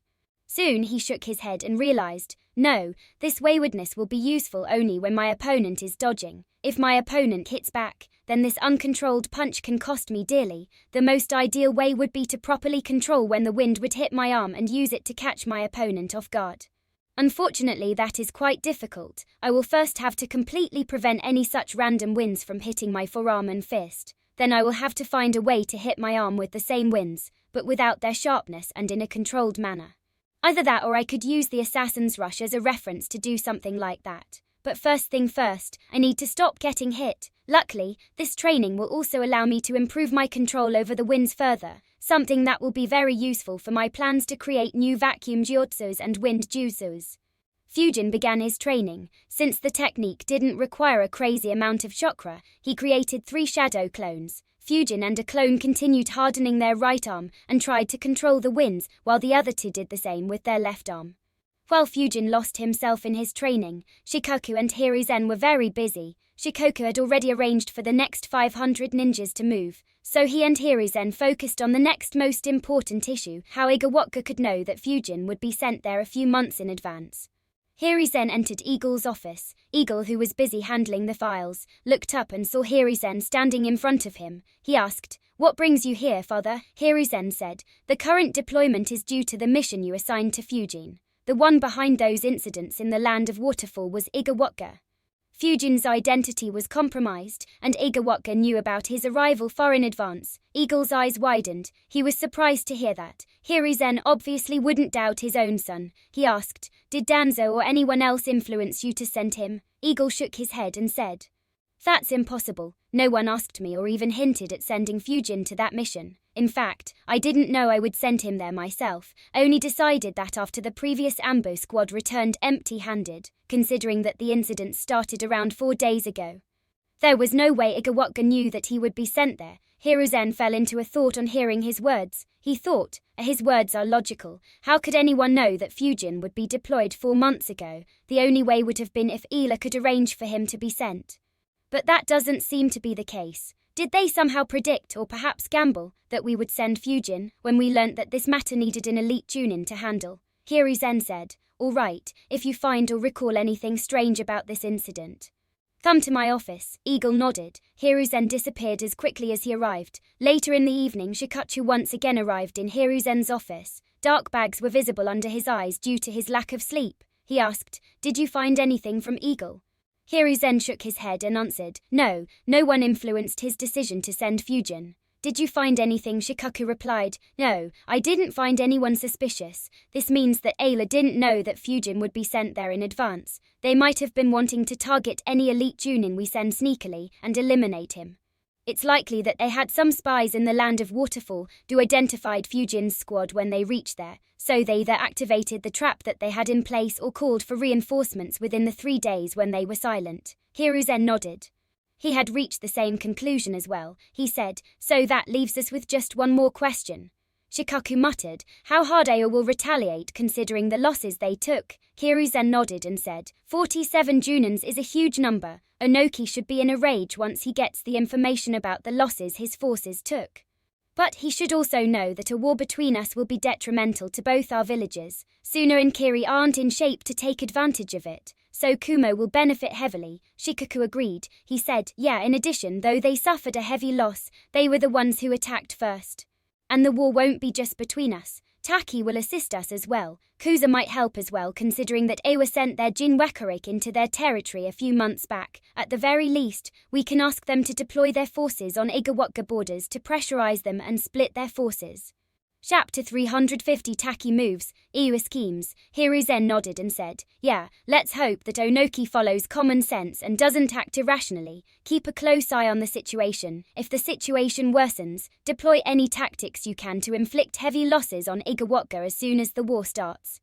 That would deter Iwa from escalating the situation, or at least slow them for some time, allowing us important time to reassess the situation and mobilize our forces appropriately. Also, call Renjuro here, call Eagle as well. He will act as Renjuro's deputy, and both will lead tomorrow's army. If a war starts, then they could inflict high damage quickly." Shikaku nodded and left the office. He sent messengers to call for Renjiro and Eagle. In Training Ground 23, Fujin dispelled his clones. Over the past 7 hours, he had frequently dispelled his clones to get their experiences and chakra and created new ones to continue training. His right arm hardened once again. Winds began flowing around it. The amount of times the winds hit his arm was very low compared to when he had started. Fujin flickered and punched at another tree, stopping just before his fist hit the tree. The sharp winds around his fist bombarded the tree, creating thousands of cuts and a few holes through the stem. Though the tree still stood, it looked like it might split into two with just a small force. Fujin observed the damage and thought, much better. Currently, I'm only being hit around 22 times per second. I should be able to reduce it to 0 in a few more training sessions. The damage also has increased. It looks like I'll be able to add this attack to my arsenal soon. Unfortunately, my chakra is too low right now. I'll go to meditate again after my chakra recovers. I should be able to train for another session before the effect of this soldier pill is over, and I'm forced to take a long sleep. Fujin immediately flickered towards the Ambu training facility. Shikaku returned to the office with Renjiro and Eagle after some time. Both Hiruzen and Shikaku briefed them on the situation and properly explained the plan they had come up with. Renjiro and Eagle immediately understood the severity of the situation. Both immediately got to work in order to have the ability to quickly inflict damage on Iwa. Both used their connections to call multiple veteran Junins to assist them during the mission. Neither called in Fujin, as they knew that he needed some time to rest. Land of Waterfall at midnight, 1,000 ninjas snuck out of Takigonka in search of Igawaka ninjas who had long left. So they didn't find any enemy en route. Before dawn, the Takigonka forces reached the village where Awa forces had clashed with Fujin. They were welcomed by a massive fire, covering the entire horizon. Before leaving, Iwa ninjas had eliminated any and all traces of combat. The ground was brought back to normal. All the holes dug due to Fujin's vacuum bullets, or craters formed due to explosions, or changes due to other earth jutsus were fixed. The only thing they couldn't hide was the massive forest fire Fujin's and Kurogon's combination attack had created. Though they could douse the fire, they weren't confident of hiding the traces. Kitsuchi had analyzed, fixing this is impossible. I can't raise so many new trees in the blink of an eye. What we could do is douse the fire and bury the burnt trees deep underground. This will remove all traces of the fire, but it will leave a lot of flaws. For one, the people familiar with the surroundings will notice a huge patch of forest missing. Also, since the fire was shot from the skies, it is possible that others noticed it as well. Leave it. I'll let this forest fire spread. Hiding it will raise more questions than solving them. Besides, Awa isn't known for fire jutsus anyway. It might align properly with our cover. Kitsuchi decided against dealing with the forest fire, so for over a day and a half. The fire had been spreading throughout the area. Millions of trees had burnt down. Even more wildlife was escaping the area. Despite the nighttime, the Taki ninjas didn't have any cover of the night due to the light from the massive fire. Fortunately, the forest fire was a long distance away from the village and was spreading in the other direction. The Taki ninjas tried to hide as much as they could and moved towards the village, encircling it slowly. Taking utmost precaution, they stayed some distance away and kept an eye on the village. They hadn't expected to find anything and were planning to send clones first and then a few weaker ninjas to inspect the village. However, to their surprise, they spotted a few people moving in and out of the village. The people looked like normal villagers. Confused, they decided to inspect properly. One brave Junin, Kegon, along with a few Benins, were sent into the village to inspect. Kegon inspected the people and interacted with them. He thought, what the hell is happening here? These people all look fine. The village itself has no damage at all. It's almost like nothing has happened here. Kegon quickly found the old village chief and said, what happened here? The village chief quickly recognized his headband. He immediately said, we are not sure ourselves. A few days ago, a few ninjas appeared in our village. They captured us all and did something. I and everyone else fell unconscious. We don't remember anything after that. We woke up around a couple of hours ago and were scared by the massive fire outside. Fortunately, our village is safe from it. Also, nothing from the village was stolen. We decided to fill our stomachs first as everyone was hungry and planned to send a messenger to the Ito family after sun rose. Kegon was confused. He thought, what the hell, their falling asleep should mean that Igawaka ninjas used genjutsu on them. But why did they keep everyone in the village alive? What were they planning? And where are those Igawaka ninjas? He looked at the village chief and asked, Do you remember what those ninjas looked like? The village chief tried to think, but he couldn't recall any face. He said, I can't recall anyone's face, but I remember one thing. Kegon asked, what do you remember? The village chief answered, they all wore a headband on their foreheads. Just like you, but the symbol was different. It looked like a leaf, like the symbol of Konohagaka. Kegon's eyes widened on hearing that. He became serious and thought, does he mean to say that Konoha was behind this incident? Or did Igawatga try to set them up by disguising their headbands? He thought for a bit before deciding, I can't make a decision on this matter. I will have to report it to the advisors. He said, you don't need to send a messenger to the Ito family. Stay in the village and check whether everything is in place. If you remember something else, contact me. The village chief nodded. Kegon asked similar questions to others in the village. However, everyone he asked gave the same answers. He left the village and reported what he found to the advisors hiding outside. The advisors were also stumped by the information, but they decided to ignore it for the time being and decided to inspect the village. A couple of seal masters were sent to check the village for any seals. Igawatga. A few hours after the Taki army reached the village, Kitsuchi returned to Igawatga. The forces with him would return to the village in smaller batches to avoid any suspicions.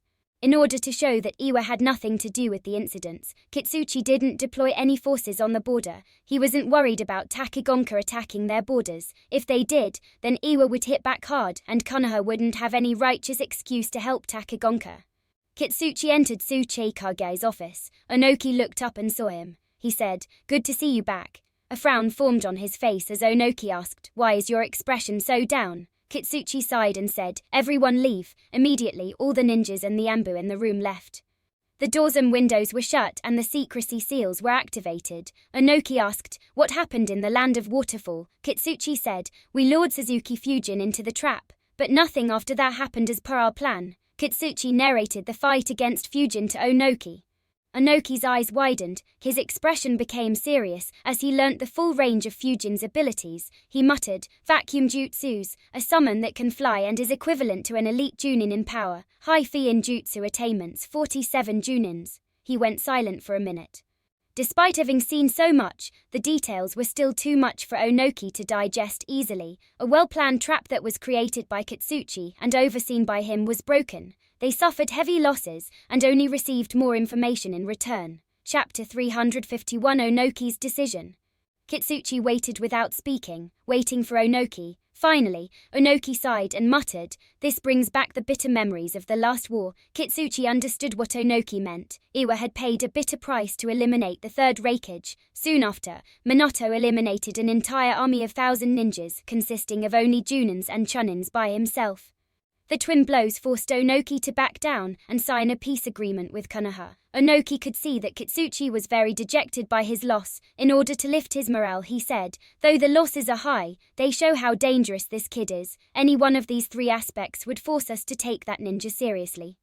But this kid has all three, and that too at the age of 14. In the future he will be as dangerous as Hatak Kakashi. Perhaps he might even reach the same heights as Minato. If a similar incident like the Kyuubi assault doesn't happen again, Konoha will once again enter a golden period.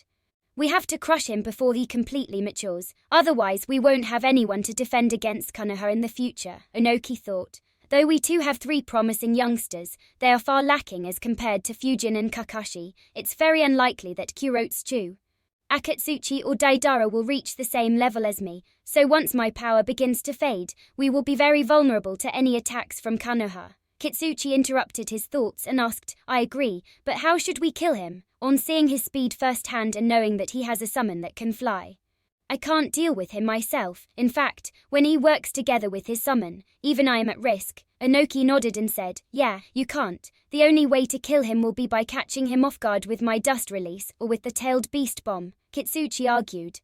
But creating chances to do that will be very difficult. He will be more careful while going on missions from now on. Not to mention, you, Han and Roshi can't move around normally. It will raise a lot of questions if you do, and enemy villages could set up traps to lure and eliminate you as well.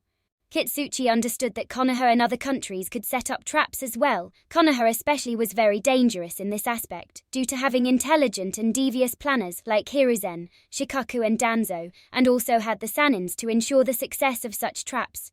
Onoki said. That's true. In addition, creating such chances will cause a lot of losses to our village. We could endure losing 50 Junins once, but if it happens a couple more times, our strength will be crippled, so we will need outside aid. Kitsuchi was surprised. He asked, you mean? Onoki nodded and replied, even though Fujin is a threat, he specializes in wind release. Hiruzen should be developing him to restrain Kumo. A would understand what threat he would pose to them in the future. In fact, he will be even more worried than us. Kitsuchi nodded. Onoki said, I will send a messenger to Kumo and ask them for 1,000 earth crystals in exchange for his information. Once they understand his threat, A will also act to kill him, irrespective of whether Kumo kills him or he kills numerous Kumo ninjas. We will benefit from their losses. Once Kumo sends over the resources, I will increase his bounty from 20 million to 50 million ryo. Luckily, there is a certain mercenary organization that seems to need a lot of money. Kitsuchi asked. Akatsuki. Onoki nodded. Kitsuchi asked, what about Suna? Considering his skills, it was likely that Fujin was the one behind the incidents in the Land of Wind a year ago. Onoki snorted and answered, that brat Rasa is useless. We have already provided them with so much information and yet they have done nothing. Besides, they won't be able to afford the price of this information. Let them be caught off guard and suffer just like us. Kitsuchi replied, all right. Onoki said, for now, focus on the ones who were killed, find suitable excuses for their death, and inform their families one by one. Keep the matter as quiet as you can. If the news of so many Junin deaths is leaked, panic will spread in the village. Kitsuchi's mood became heavy once again. He blamed himself for those losses. He nodded and said, I will get it done personally. He began walking out of the office. Onoki looked at his back and said, though this loss was unfortunate, it isn't a reason to give up what you started. Continue building this unit, raise its numbers to beyond 200, use what you learnt about him from this battle against him, and train the ninjas to counter that. Even if we don't get to use this unit against Fujin, a unit like this will become an asset for our village. Its impact might be as good as a rank S ninja. Kitsuchi looked back and said with determination, I will keep working with the ninjas and provide them with more training. Next time, we won't suffer such a loss. Onoki nodded. Kitsuchi left the office. Onoki stayed silent for some time before letting out another sigh. He muttered, what a troublesome brat. I need to provide more training to the youngsters. Onoki grabbed a scroll and began writing a letter to Kumoga Kurei. Land of Waterfall. Around the same time that Kitsuchi exited Onoki's office, Kakashi reached the border with the Land of Waterfall. By then, the forest fire was doused, and Takigonka's seal masters had checked the village several times. However, no matter how many times they checked, they found no evidence of any seals in the village. They declared the village to be perfectly safe. During this time, the other villages, where the villagers were supposed to be missing, sent messengers to nearby villages and the Eito family's town, since those villagers also remembered just the headband. They informed everyone about the same. Due to the same thing being said to dozens of villages, a rumor started forming in the Ito family's territory. The rumor stated that Konoha ninjas were behind the recent missing incidents. Neither Konoha nor Takigonka were aware of the start of this rumor. Since the Ito family wasn't in their town, they were unaware as well and did nothing to stop it. Since the Takigonka army didn't find anything wrong in the village or any signs of Igawatga ninjas, they decided to move on. They left just 2 squads in the village so that they wouldn't fall into a trap if Awa had left one behind. They separated into smaller groups and began moving around the Ito family's territory to find any traces of Iwa ninjas. However, despite searching for hours, they didn't find any traces of Iwa ninjas. Instead, they found that people in the remaining villages that had gone missing months ago also reappeared safe and sound. In addition, they also heard the rumors that were spreading. They sent a message back to Takigonka and continued looking. Takigonka Shibuki sat in his office with a confused expression. He read the scroll once again and wondered, what the heck is going on in the Ito family's territory? First, so many people went missing without leaving any traces. Then Konoha ninjas claimed that they fought against Ava ninjas and blamed them for the incident. But our armies found no traces of combat. They only found a burning forest, and the missing people suddenly appeared back without any harm done. Only the people who were kidnapped individually are still missing, but the people who returned say that Konoha is behind the incidents. He wondered, is Konoha trying to make a fool of me? But what would they get from such actions? He analyzed for a few minutes before shaking his head.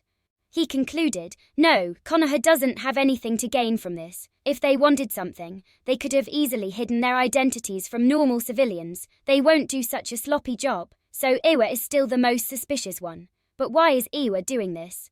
Shibuki called for a council meeting. After a long discussion, they reached the same conclusion. The only thing they couldn't agree upon was the intention behind Iwa's actions. They waited for a day to receive more updates from their ninjas. However, they didn't find any additional information.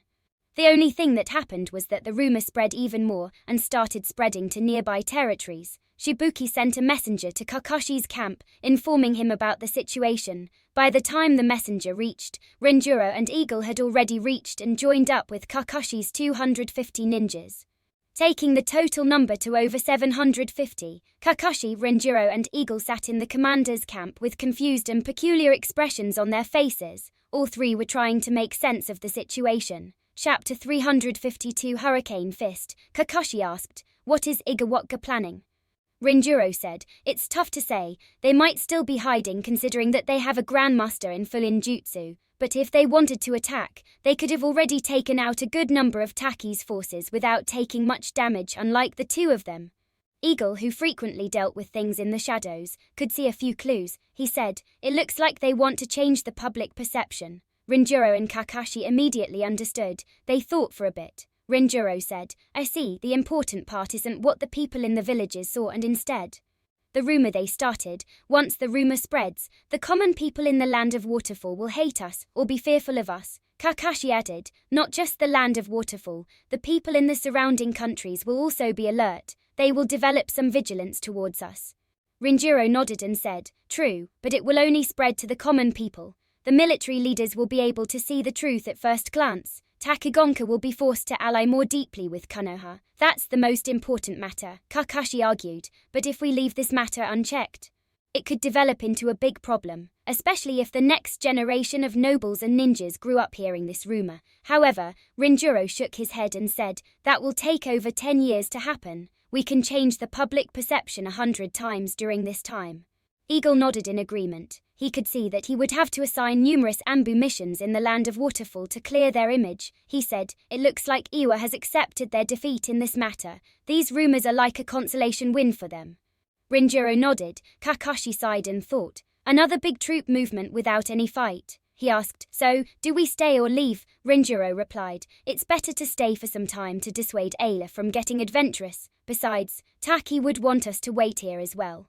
Neither Eagle nor Kakashi opposed his decision. Eagle sent a reply back with the messenger, asking Taki to rein in the rumors and lay the blame on Iwa. However, considering the bleak mood in the common people due to recent events, Taki decided against blaming Iwa and instead just tried to clear Konoha's name without much success. This would create a peculiar situation in the land of Waterfall, a situation that neither Taki nor Konoha foresaw when they dispatched their armies. The ninjas and the nobles in the land of Waterfall believed that Igawaka was behind the recent incidents and that Konoha saved them, while the common people believed that Konoha was behind the recent incidents and blamed them for the people who were still missing. When Hiruzen and Shikoku received the reports, they analyzed the situation as well. After some time, Shikoku said, it looks like a last-ditch effort to get some sort of benefit. Hugh really suffered in this adventure. Hiruzen nodded and added, Onuki won't start a war, but he might try to assassinate our top talent. Fujin and Kakashi would be at the top of his list. Start developing countermeasures if he does act, Shikoku replied. I will. It's also possible that he might get other villages involved, especially Kumo. They might see Fujin's wind release as a threat. Hiruzen nodded. Just like Shikoku speculated, a messenger reached Kumogakure about a week after the clash in the land of Waterfall. He asked for an audience with the fourth Raikage and handed him the scroll before being escorted into a guest house. In his office, a frown formed on A's face as he read Onoki's message. He muttered, what information does that geezer have to charge such an exorbitant price? Mobui, who looked into the scroll as well, said, 1,000 earth crystals is a huge price, Raikage-sama. It's worth billions of ryo. Do you think that the Tsuchi Kage is trying to make a fool out of us? A thought for a bit and said, it's unlikely, though the price is huge.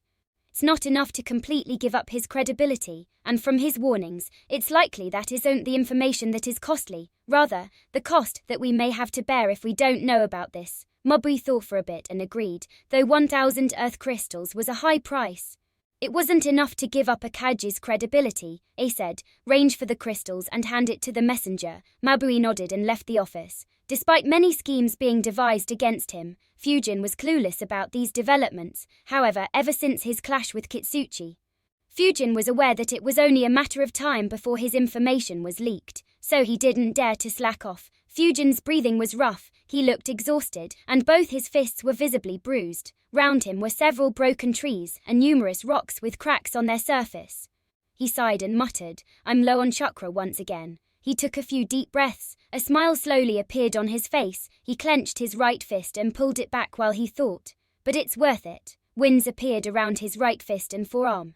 In the blink of an eye, they began flowing like a tornado around his arm. To an untrained eye, it would appear that winds were revolving around his arm at a very high speed. However, there were multiple layers and features to this wind, underneath the winds.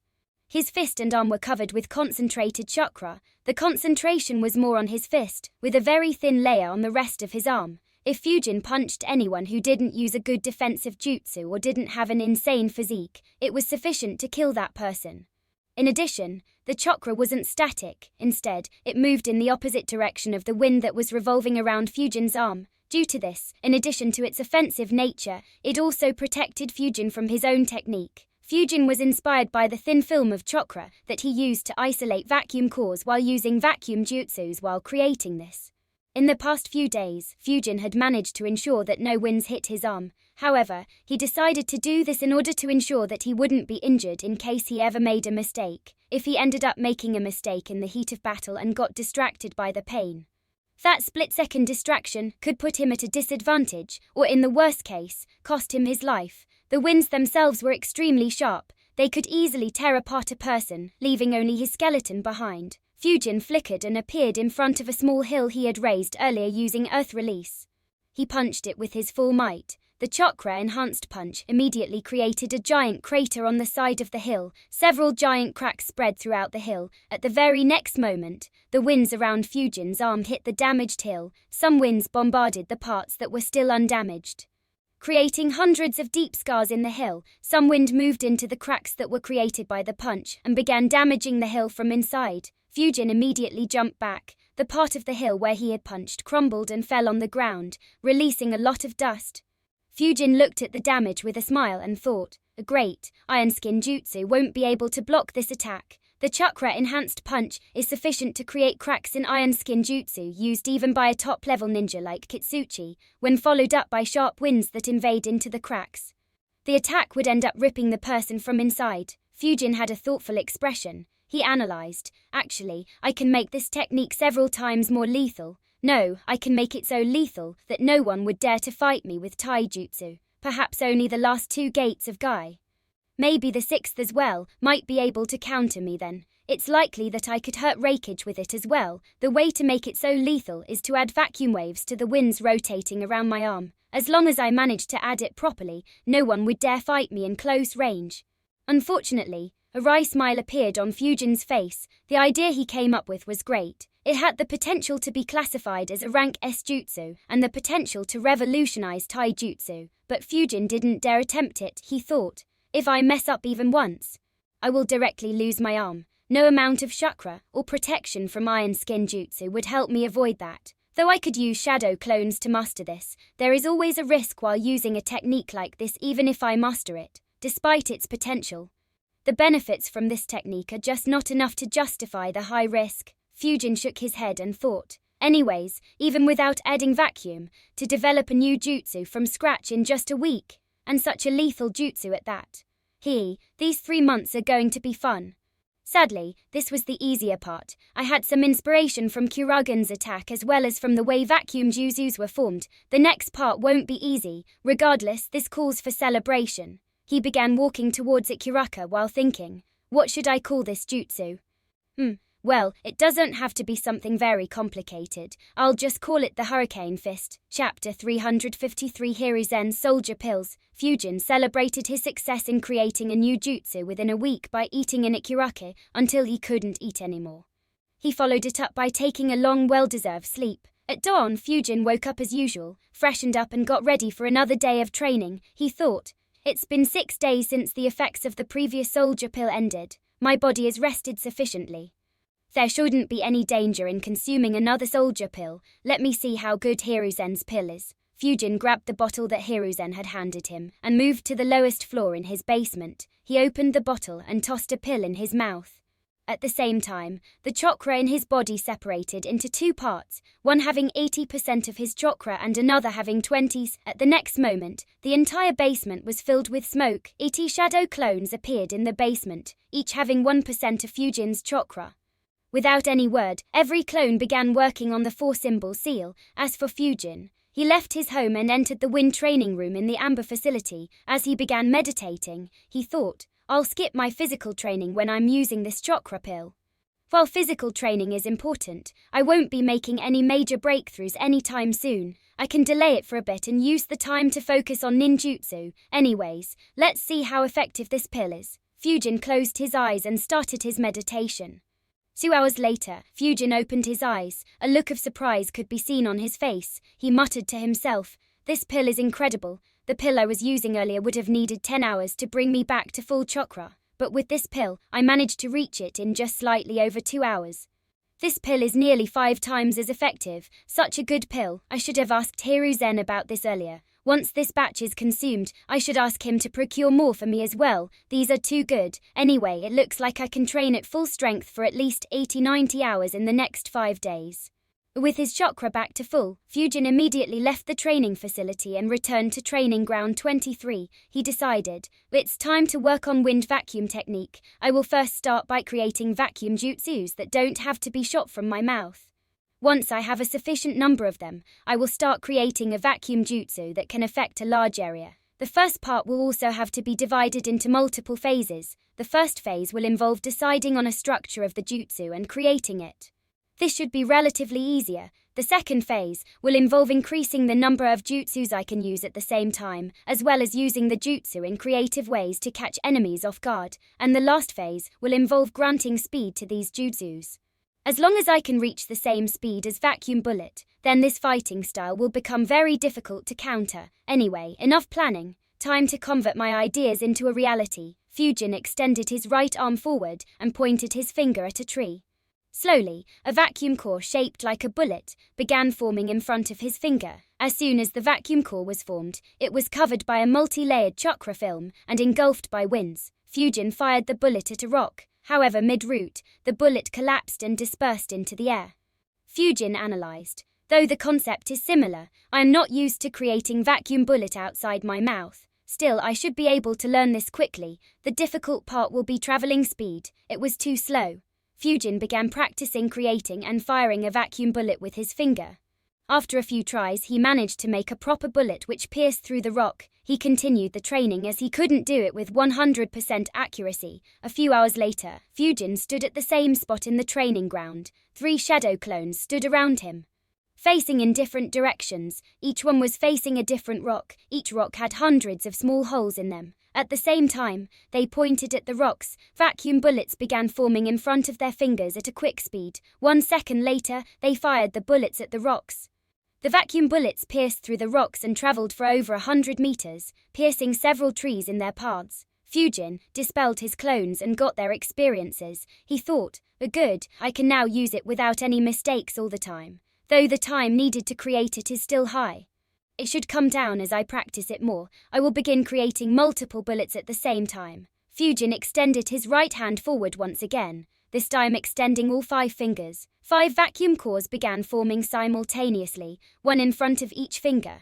However, after forming partially, all 5 collapsed. Fujin sighed and muttered, looks like it won't be as easy as I imagined it to be. He created 3 shadow clones and continued his training. Half an hour later, Fujin sat down with his back against a tree while breathing heavily.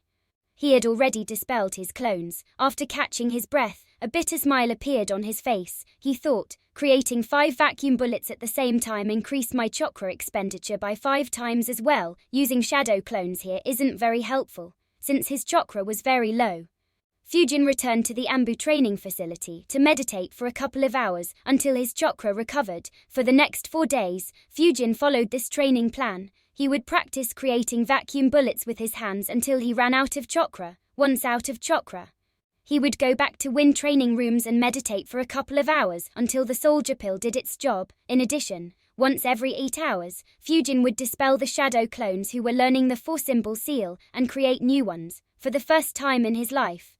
Fujin didn't take a single break for 4 days straight. Instead, he considered the meditation time as a break. As a result, he made rapid progress in 2 very complex techniques. He could feel that he was getting close to mastering the 4-symbol seal, and his control over vacuum bullets created outside his body also increased. And despite making such rapid gains, no one was aware of Fujin's progress. No one except one person who had rather mixed feelings about the same. Hiruzen watched in his crystal ball as a few drops of sweat rolled down his face.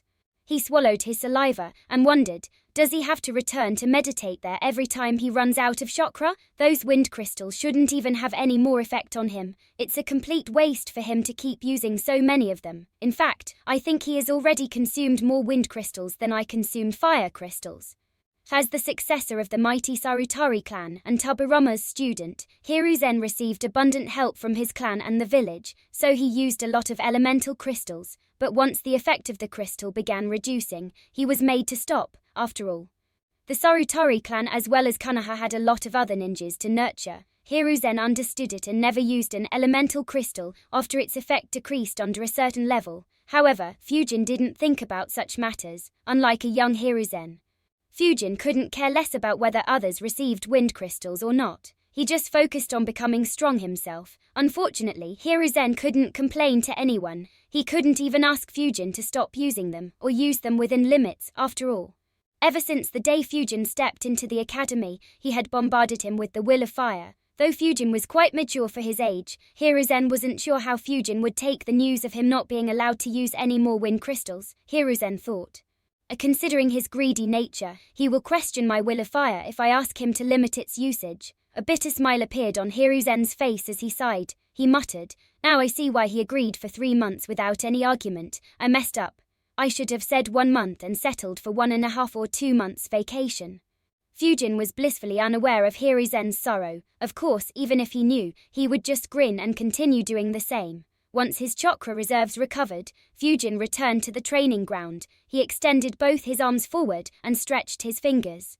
In about a quarter of a second, 10 vacuum bullets were created. He launched them all at the rock in front of him. The vacuum bullets pierced through the rock, leaving 10 new holes in it. Fujin repeated the attack a dozen times until the rock crumbled. Fujin observed the result and analyzed.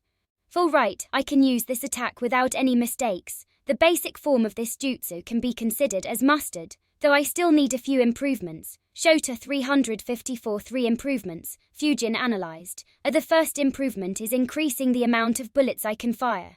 The ideal will be if I can fire 10 rounds of this attack in less than a second. That will make trying to outnumber me very expensive in terms of life. This attack alone could force an army to retreat. Of course, that is if that army isn't suicidal like the one that fought the third Reikage until he died. The second improvement is to increase my control over these bullets. Right now, I can change the direction in which I want to fire the bullets by pointing each finger in a different direction. But once I fire it, I can't control it any longer and it only travels in a straight line. Also, I can't twist my fingers too much, but if I can make the bullets curve in the air or better, get the ability to freely change their direction mid-flight, then it will add even more aspects to this jutsu. It will completely make all preparations against me completely redundant.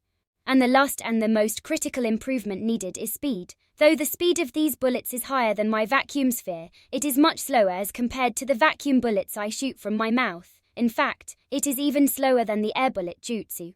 At this speed, the jutsu wouldn't be as effective as I wanted it to be, though it will still add a new dimension to my fighting style. It won't be that threatening. After all, those Awa ninjas could dodge the vacuum bullets consistently. In addition to the above, I also need to decrease the amount of time I need to create and launch the jutsu, but that will keep decreasing just like it did during the last 3 days. Fujin analyzed for a bit and decided, I will start by working on the speed aspect. I'll move on to the other 2 improvements once its speed is at least greater than the air bullet jutsu. Fujin began working on the jutsu again. Since he was only working on the speed of the bullet, he created 3 shadow clones and worked with just 1 bullet at a time. Fujin and his clones worked on the jutsu for around half an hour. A frown formed on Fujin's face. He dispelled his clones and got their memories. His frown deepened as he thought, I have made no improvements at all. Is this the max speed I can go? Fujin shook his head and thought, no, how can that be? There should be some method of increasing the speed. But I will have to innovate because the normal method doesn't seem to be very effective. Fujin began thinking. However, even after 10 minutes he couldn't come up with anything. Fujin sighed and muttered, this is tough. I can't think of anything that could give me a breakthrough.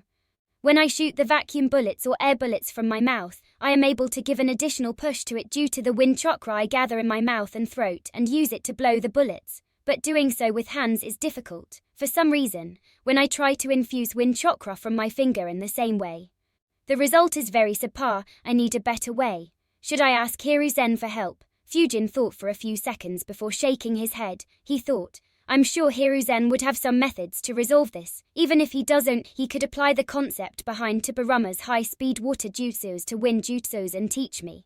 But I don't want to take such a shortcut, at least not yet when I haven't given it my all. If I become dependent on him, then I will struggle a lot in the future when I try to develop even more advanced jutsus. Of course, if there is no choice, I won't shy away from asking him. I could think of at least a dozen ways of using the Will of Fire to make that old fox teach me. Having made his decision, Fujin immediately created shadow clones. A couple of dozen clones appeared next to him. All of the clones had very low chakra. They all sat down and began thinking about methods to increase the speed of the bullets. Despite thinking for another hour, Fujin couldn't think of any good ideas. He looked at his clones and thought, I hope some of them had better luck. He dispelled his clones and received their memories. After organizing all his thoughts, Fujin analyzed. Nothing too revolutionary. The only decent idea I could come up with was using my own speed to grant more momentum to the vacuum bullets. But this isn't very promising. In combat, I might not always get the chance to move at a very high speed to provide momentum to the jutsu. One way to overcome this could be by providing momentum by just moving my hand at a fast speed. However, it is a problem as well. My main reason for making this jutsu is to not give a lot of signs to show that I'm preparing vacuum jutsu. The jutsu will lose its purpose if that is compromised. Regardless, I don't have any better ideas. I will first try with increased momentum, and then try to increase the amount of wind chakra I infuse in the jutsu. Fujin extended his arm forward and began creating a vacuum bullet in front of his index finger. Suddenly, he moved forward at a rapid speed while the vacuum bullet was still being created. As soon as the vacuum bullet was created, he shot it straight in front of him. The vacuum bullet traveled at a high speed, piercing everything that stood in its way. Fujin analyzed. That's better. The speed is comparable to air bullet jutsu, though it is still slightly slower. Unfortunately, this method has one big weakness. Fujin began creating another vacuum bullet and moved at a high speed. As soon as the bullet was prepared, he turned his hand towards his right and fired it. The vacuum bullet began traveling towards his right. However, due to his momentum, the vacuum bullet also moved forward. Fujin missed his target by a huge distance, and the speed of the bullet was much slower. Fujin thought, as I calculated, the momentum is only useful while firing the bullet in the same direction. But which fool will keep standing at the same place in a battle? The technique is almost completely useless while firing in other directions, not to mention, it will put a huge restraint on my fighting style. Fujin raised his right arm and thought, I wonder if the momentum from a jab will be sufficient. Fujin pulled his arm back, preparing to jab the air in front of him. A vacuum bullet began forming once again. He jabbed forward as fast as he could. The hand stopped exactly when the vacuum bullet was formed. At the same moment the vacuum bullet was fired. It traveled at nearly the same speed as the vacuum bullet Fujin fired earlier. Fujin analyzed. Not bad.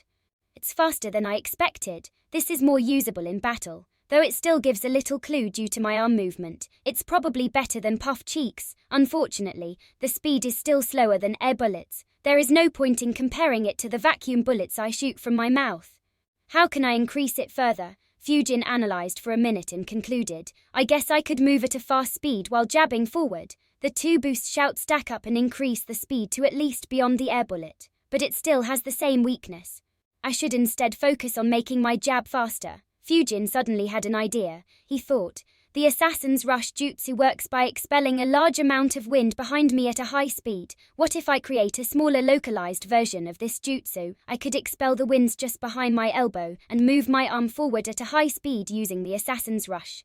It will not only increase the speed of my bullet but will also reduce the amount of time I need to jab and hence reduce the warning time that my enemy has. Fujin thought for a bit to analyze whether the idea was feasible. After a few minutes, he nodded and thought, yes, this should be the way to go. Not to mention, I could also use this method to improve my taijutsu. I can use a similar force to increase the speed of my punches and kicks, maybe even the speed of my sword slash. In fact, I can even do a... Fujin's mind suddenly went silent as another idea appeared in his mind. A weird expression appeared on his face. He felt an overwhelming urge to face spam himself. Chapter 355 Difficulty Level Insane. A wry smile appeared on Fujin's face as he thought, since when did I become so stupid? Why should I develop a localized version of the Assassin's Rush Jutsu to increase the speed of my jab? Instead of releasing wind towards the back of my elbow, why don't I release it from the tip of my fingers? All the speed will be transferred to the vacuum bullet directly, and I won't need to do any wasted movements that could drop hints to my opponent. Fujin maintained a minute of silence for missing such an obvious trick to solve his issues. Finally he shook his head and thought, leave it, such things need to click, otherwise one may not see it even if it is in front of their eyes. Still, I should work on the localized version of Assassin's Rush as well later on. Perhaps I could test it against Guy. Fujin raised his right hand to his chest level and pointed his index finger forward. He closed his eyes and recalled how he normally used the Assassin's Rush Jutsu. Soon, a small amount of chakra appeared on Fujin's finger. It quickly transformed into wind and was released from Fujin's entire index finger instead of just the tip. Fujin watched with deadpan eyes as a gentle breeze moved for a couple of feet before dissipating. He let out a sigh and complained, this won't be as easy as I thought. Why does everything have to be so difficult? Fortunately, it consumed very little chakra. Fujin created a dozen shadow clones and started his training to modify the Assassin's Rush Jutsu. Fujin trained till 2 m. Since the jutsu consumed very little chakra, he needed to visit the wind training room to rest just once. Due to his clones, he made rapid progress. However, he was still far away from reaching a satisfactory level. He walked to his home and took a bath before diving into his bed. Lying in his bed, he thought, just another couple of hours for the effects of the pill to end. To think that I still don't feel any physical tiredness. This pill is good, still, this is so difficult. In the last 118 hours, I have had 80 clones working on the 4-symbol seal for at least 108 hours, which means that I spent 8,960 hours learning that seal. That's more than a freaking year without any break. And still, I haven't mastered it. How the fuck did Minato, Jiraiya, Orochimaru and Hiruzen even master this? I wonder if the Jusamoki clan had some sort of shortcut to learn this seal that they know of, or is it simply a difference of talent? Then again, it is possible that all 4 of them took the same route as me and needed to work on it for a long time with numerous clones. All 4 have or had more chakra than I have right now. Leave it. It doesn't matter. I am very close to mastering it. I should be done in another session or 2 with these pills. Hiruzen said that I should take a day's break after the effect of the pill runs out. But I suppose he didn't imagine that I would train for so long. It might be better to take 2 days off. Then I'll focus on physical training while simultaneously improving my control over Assassin's Rush for a week. Then I can consume the pill once again and repeat the entire process 5 more times until the 3 months are up. Fujin closed his eyes and kept lying in his bed without thinking about anything else. The last 5 days were very taxing on his mind. He needed a long sleep and a break from continuously straining his brain to find ways of increasing his strength.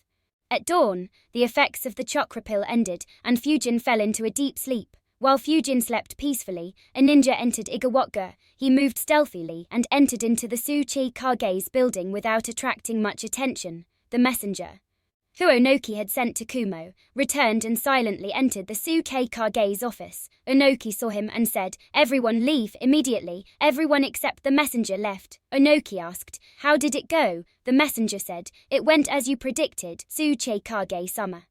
The raikage didn't give me much trouble." He quickly handed Onoki a scroll. When Onoki grabbed it, a huge pressure was lifted from his shoulders. The messenger thought, "Finally, I was so tense and worried that someone might rob me, and I had to travel to such dangerous areas as well." Onoki noticed his expression and chuckled. He said, "You have done well. You can take a couple of weeks off. When you leave, ask the Amber outside to call for Kitsuchi." The messenger quickly said, "Thank you, Tsuchi Kage-sama." He took his leave. Onoki inspected the scroll and thought, All 1,000 Earth crystals here. It looks like Kumo hasn't developed a substantial number of Earth affinity ninjas. Though Onoki was pleased with getting so many resources, there wasn't any happy expression on his face. He stared at the scroll and sighed while thinking. 1,000 Earth crystals for the lives of 47 Junins. This is so not worth it. Onoki kept the scroll down and began writing another letter. It was addressed to the fourth Reikage and included numerous details about Fujin's abilities. While he was writing, Kitsuchi arrived and entered the room.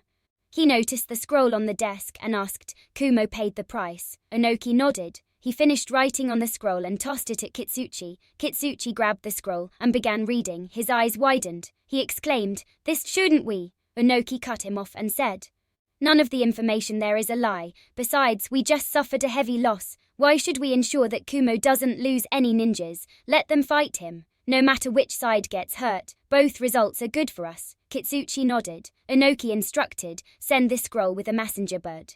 After a couple of days, increase Fujin's bounty, raise it to 50 million ryo, but don't mention any skills beyond vacuum jutsus and Fiin jutsu." Kitsuchi became a bit thoughtful. After a few seconds, he asked, "Do you want to deal with the Akatsuki as well?" Onoki's expression became a bit grim as he said, "That organization gives me a bad feeling. To have so many rank ace rogue ninjas gathered together, if they decide to partner with some village in the future, that village will immediately have a huge advantage over the others.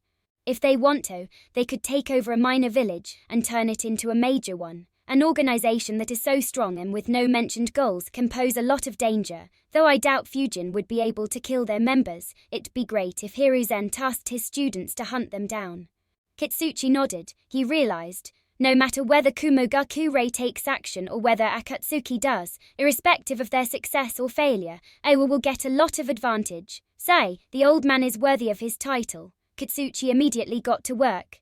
Round a day later, Reikage received the scroll Onoki sent. Reikage's office is sat in his chair, reading the letter. Around him, Mabui, Dari and C were present. He read the scroll and muttered, "This brat has become strong." He handed the scroll to the three to read. Darui, C and Mabui's expressions became serious as they continued reading. Finally, Darui sighed and muttered, "I knew that he would become strong, but I didn't expect him to reach this level in less than 3 years. Mabui questioned. The Tsuchi Kage said that he could run away from Roshi and Kitsuchi. "Do you think that he is telling the truth?" A replied, "It should be the truth. In fact, I suspect that Awa experienced some sort of painful loss against him. That's why they are trying to get us involved. The information he sent mentions the same vacuum jutsus that Dari reported. The only addition is the vacuum waves jutsu. The more critical matter is his Fuin jutsu skill and his flying summon. This information, along with the fact he managed to escape from Kitsuchi and Roshi, shows what threat his talent could be in the future. But Onoki should be hiding a lot more information. Information that could cause us a lot of losses. We can only have a chance of killing him after we figure out this information." Mabui nodded and asked, "That's right, we can't expect him to care about our well-being. But should we still make a move against him?" I answered, "We don't have an option. Since Onoki sent this information, he must have concluded that this kid has a very high potential. Since he specializes in wind release, Konoha likely intends to raise him as someone to handle our village during a war. So getting rid of him before he matures will be the best scenario for us. Otherwise, he could cause a lot of deaths in our future wars with Konoha." Chapter 356 A Sparring Partner. Mabui, Darui and C listened silently. None of them objected to A's decision. After a few seconds, C said, "I guess the only question is how we kill him. If Yua's information is right and he is good at Fuin Jutsu, we can't use it to set a trap for him. In addition, he is also a damn good censor. Drawing him into a trap would be nearly impossible. Even if we succeed somehow, he can easily escape using his summon." Darui added, "No, even without his summon, his escaping skill is very good. Last time, we only gave him a few seconds of rest and he created an opportunity to escape. And now they should be even better. Pinning him down to kill him will be very difficult. Iwa should be hiding this information or perhaps didn't get to see it as he decided to fly." C nodded and said, "Yeah, such a troublesome fellow, considering his speed with wind instantaneous body jutsu and his summons flight. The only sure-shot way I can think of killing him is if Reikage Summer and B-Summer act together against him." C's words left the entire room, including the 4 hidden Ambu guards, speechless, to deploy their Kaij and their perfect Jinwekurik against a mere 14-year-old ninja. However, no one countered C. Without A, Fujin could just run away by spamming Wind instantaneous body jutsu. No one apart from A would be able to give chase, but A didn't have any good means of attacking someone who flew at a high altitude, though he could kill Fujin before he got an opportunity to use the summoning jutsu. If Fujin managed to summon, there wouldn't be much he could do, so they would need B's tailed beast bomb to target Fujin in that case, but to deploy them both would be very embarrassing for Kumoga Kurei, A thought, for both me and B to go on a hunt to kill one 14-year-old boy. What an embarrassment will that be? Just like Onoki and A and Kumo fell into the same dilemma. Though Fujin wasn't necessarily stronger than their top ninjas, killing him was an incredibly difficult task. Even if Fujin was defeated, the victory would be pointless if Fujin managed to escape.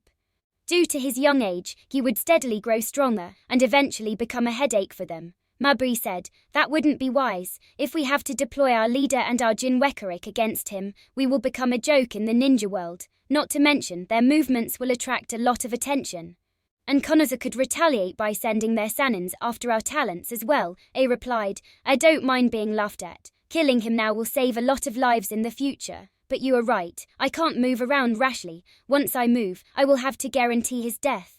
Until that opportunity arrives, you will have to deal with him and find the information that Ayla hasn't mentioned. Darui nodded and said, all right boss. He followed it up by sighing and muttering, that's such a pain in the ass. A's fury surged on hearing Darui complain. Fanes visibly pulsed it on his forehead. He scolded, it's all your fault for being soft. If you hadn't shown mercy the last time and killed him there, we wouldn't have this problem. Darui immediately apologized. Sorry boss, A snorted and said, no need to keep analyzing. Have our spies check to see what he is doing. We could try to attack him if he takes a mission in the land of frost or the land of hot water. Darui nodded. Both he and C left the room while Mabui continued her work. As he left, Darui thought, I'm curious to see how strong he has become since the last time. Despite their plans to kill Fujin, both Onoki and A missed one crucial aspect. That crucial aspect was the intense training Fujin was undergoing to eliminate his current weaknesses. Onoki, despite all his intelligence and experience, never imagined that his failed trap would result in Fujin taking training so seriously and working to completely revamp his fighting style and habits. Instead, both he and Katsuchi believed that Fujin would be very happy considering the number of Junins he killed despite falling into Igawatka's trap. Any other 14-year-old would be thrilled by having such an achievement under his belt. But with Fujin's mentality about caring just about himself, he didn't feel any sense of achievement and instead focused entirely on the huge threat to his life. Of course, that training could still not yield any result if he encountered the likes of A or Onoki prematurely. But if the two cages and their Jinkyukaris didn't make a move and instead sent their subordinates, their village could end up paying a heavy price for targeting Fujin. As he planned, Fujin spent a couple of days entirely resting. The backlash from using the pill was as bad as how effective the pill was. Fujin didn't have any energy or stamina to train on the first day. For safety reasons, he decided to rest on the second day as well while treating himself to a lot of delicious and nutritious food. On the third day, Fujin got up early and began his morning training routine. He increased the training seal pressure from 69% to 88% for the duration of the training to exert his body as much as he could. 4 hours later, Fujin sat exhausted in the training ground. He drank some water and ate a few ration bars while thinking, my taijutsu is stuck at the same level for quite some time, even though my body is growing stronger steadily and my chakra control is improving. In terms of basic taijutsu, I have long grown stale. I guess the main reason for this is how rarely I use taijutsu in combat. Generally, my sword gives a far better result, and when I do use it, it's just a chakra-enhanced punch or kick to win the fight or gain an advantage. Modifying the assassin's rush jutsu will aid, but the improvement will just be on top of my basic taijutsu which needs improvement desperately. Fujin thought for a bit before concluding, I need a taijutsu partner, and a damn good one. The only decent ones I can think of are Guy, Rinjiro, Kakashi and Hoka, in that order, but Hoka won't spar with me right now. Kakashi might not agree to spar on a consistent basis, and Rinjiro and Guy are frequently out of the village. Even now, all four have been dispatched to the land of waterfall border due to my clash with Kitsuchi. Fujin sighed and decided, leave it. I'll work on my taijutsu forms with my clones and do a basic taijutsu spa without using any chakra enhancement. At the same time, I will continue training my control over Assassin's Rush Jutsu. It'll be the best if I reach an acceptable level before they return. Fujin continued his rest. After recovering sufficient stamina and chakra, he got up and created 11 shadow clones. 8 clones immediately moved away and began training. The remaining 3 stood around Fujin. At the next moment, 2 clones attacked Fujin, while the last clone tried to sneak attack the 2 clones. They began a 4-way battle involving only basic taijutsu. Since a one-on-one taijutsu would be boring, Fujin decided to have some fun with a 4-way battle with all 4 fending for themselves. The fight was as chaotic as Fujin imagined, since all 4 had the same intelligence and thought process. They had to consider what others would think and do something that they normally wouldn't do. In addition, since there were no teams, temporary alliances would randomly form, and when least expected, there would be backstabbing. So they had to stay on alert even against any temporary ally. As the week progressed, Fujin's taijutsu began showing slight improvements. The constant scheming and backstabbing also raised his awareness and added some new aspects to his scheming abilities. However, what had the most improvement was his Assassin's Rush Jutsu. Fujin stood on the training ground and pointed his index finger at a tree. Immediately, a stream or wind was released from the tip of his finger. The wind moved at a high speed like a ray for a dozen meters. After that, it began spreading out, covering a slightly larger area. Finally, it hit the tree. The highest amount of pressure was at the center of the ray, while the rest hit around it, forming a circle of about a 5-centimeter radius. Despite having a high speed, the attack didn't have much destructive capability. It left no marks on the tree. Chapter 357 Wind Laser. Fujin analyzed. It's almost like an entirely new jutsu. Though it can't maintain its form for more than 12 meters, that's not an issue. After all, I only need it to give a boost to the vacuum bullet. Fujin pointed at the same tree again. A vacuum bullet started forming in front of his index finger. As soon as it was formed, a stream of wind was released from his finger, and the vacuum bullet was fired. Due to the force from the wind stream, the speed of the vacuum bullet was much faster than what Fujin was capable of earlier. However, its aim was a bit off. Instead of hitting the center of the tree, it grazed past it. Fujin analyzed. Aiming became difficult. The vacuum bullet has to be right in the center of the wind stream. If it is even a few micrometers away, my target will be off. Though this isn't entirely bad. Once I master this, I can use this to control the direction of my vacuum bullet. I can be pointing at one ninja and shooting another. More importantly, the speed is considerably more than the speed of my air bullet, though it's still slower than the vacuum bullet I shoot from my mouth. But with practice and as I become more efficient in this technique, I should reach a similar speed. In fact, it is likely that I could even reach faster speeds. Even if it doesn't and is slightly slower, it will still be sufficient to fulfill my needs, though there are still a few more improvements that I need to make. I have overlooked one important fact.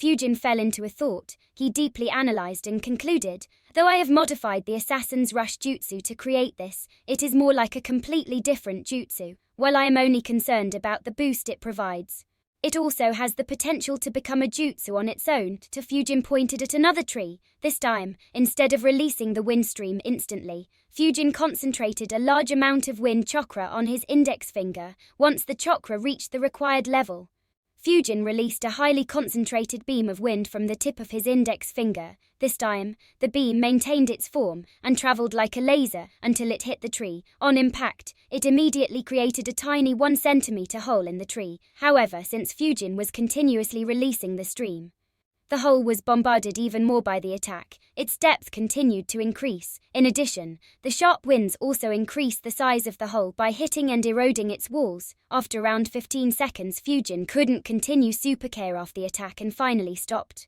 His attack immediately lost effect and dispersed after increasing the hole's size a bit more. Fujin appeared in front of the tree and observed the hole. A smile formed on his face as he saw the hole is around 20 centimeters deep. If I had continued for a few seconds more, it would have pierced through this tree. I was right. This attack can become a deadly one as well. When providing a boost to the vacuum bullet, I didn't pour much chakra into it, and whatever I poured was used to provide more momentum. But this time, I supercharged it with wind chakra. Its principle is similar to the wind breath of my summons. Though it doesn't have the same penetrative power or speed as vacuum bullets, it does have its own advantage. Fujin once again extended his index finger and began concentrating his chakra on it. A few seconds later, he released another stream of extremely sharp winds. This time, he targeted a rock. The wind stream hit the rock and created a few scratches on the surface. However, instead of focusing on one spot, Fujin moved his finger towards his right. As a result, the wind stream also moved towards his right. Fujin kept moving his finger and observed as the wind followed. He began moving it in a circular motion, causing a spiral-shaped wind stream to be released. He stopped and thought, yes, this can be a good option in some situations. Though the speed is slower, I can release it continuously and keep targeting the enemy. Though harming a strong ninja with this is unlikely, I could use this to draw them towards a trap. So this will work great with Fuin Jutsu traps. Another possible way of using this will be by spamming it with shadow clones. A dozen shadow clones using this jutsu at the same time will make any enemy's skin crawl, and while defensive jutsus like Earthwall and Iron Skin Jutsu can stop it, I can just shoot vacuum bullets through this wind laser to break any defenses. In fact, the wind laser might make it difficult for enemies to spot the vacuum bullet. Fujin was very satisfied with the result. He was even more pleased as he basically learnt that jutsu for free without having to spend additional time to learn it to wreck his brain for several days to come up with it. After all, creating that jutsu wasn't what he initially intended and he had developed it just for support. He thought, since it is almost an entirely new jutsu, I will need another name for the jutsu. What should I keep? Fujin thought for a few seconds before deciding. So I will go with Wind Laser Jutsu. Seems appropriate. But I will need to increase its power a lot to live up to that name. Regardless, I will work on this later to raise it to a level that can be used in combat. Right now, I still need to improve my control over this. For one, I need more speed, and more importantly, I have to be able to use 10 wind lasers at the same time to give a boost to 10 vacuum bullets. That will need some practice to perform this jutsu correctly and consistently. In addition, I also need to improve my aim and work on controlling it such that I don't necessarily have to fire straight. I will eat the soldier pill tomorrow. Hopefully, 5 days will be enough to bring this jutsu to a level good enough to be used on a battlefield. When I take the third pill, I should do both. Master this jutsu and learn the 4-symbol seal, since it was already dusk and his chakra reserves were low. Fujin decided to stop training, and he returned to his home. The next day, Fujin consumed the soldier pill once again. Just like a couple of weeks earlier, Fujin created 80 shadow clones, who continued studying the 4-symbol seal, while Fujin went to the Ambu training facilities. En route, he thought, the wind crystals barely have any effect on me anymore. There is no point in meditating there unless I can somehow increase my absorption speed by several times and compensate quality with quantity. Fujin thought of ways to do that until he reached the training facility. Unfortunately, he couldn't come up with anything once again. He sighed and decided, leave it, I'll visit other training rooms. A shame that I couldn't live up to the grand expectations of the benevolent Lord Third Hokage. Fujin entered one of the fire training rooms and meditated for a couple of hours to recover his chakra.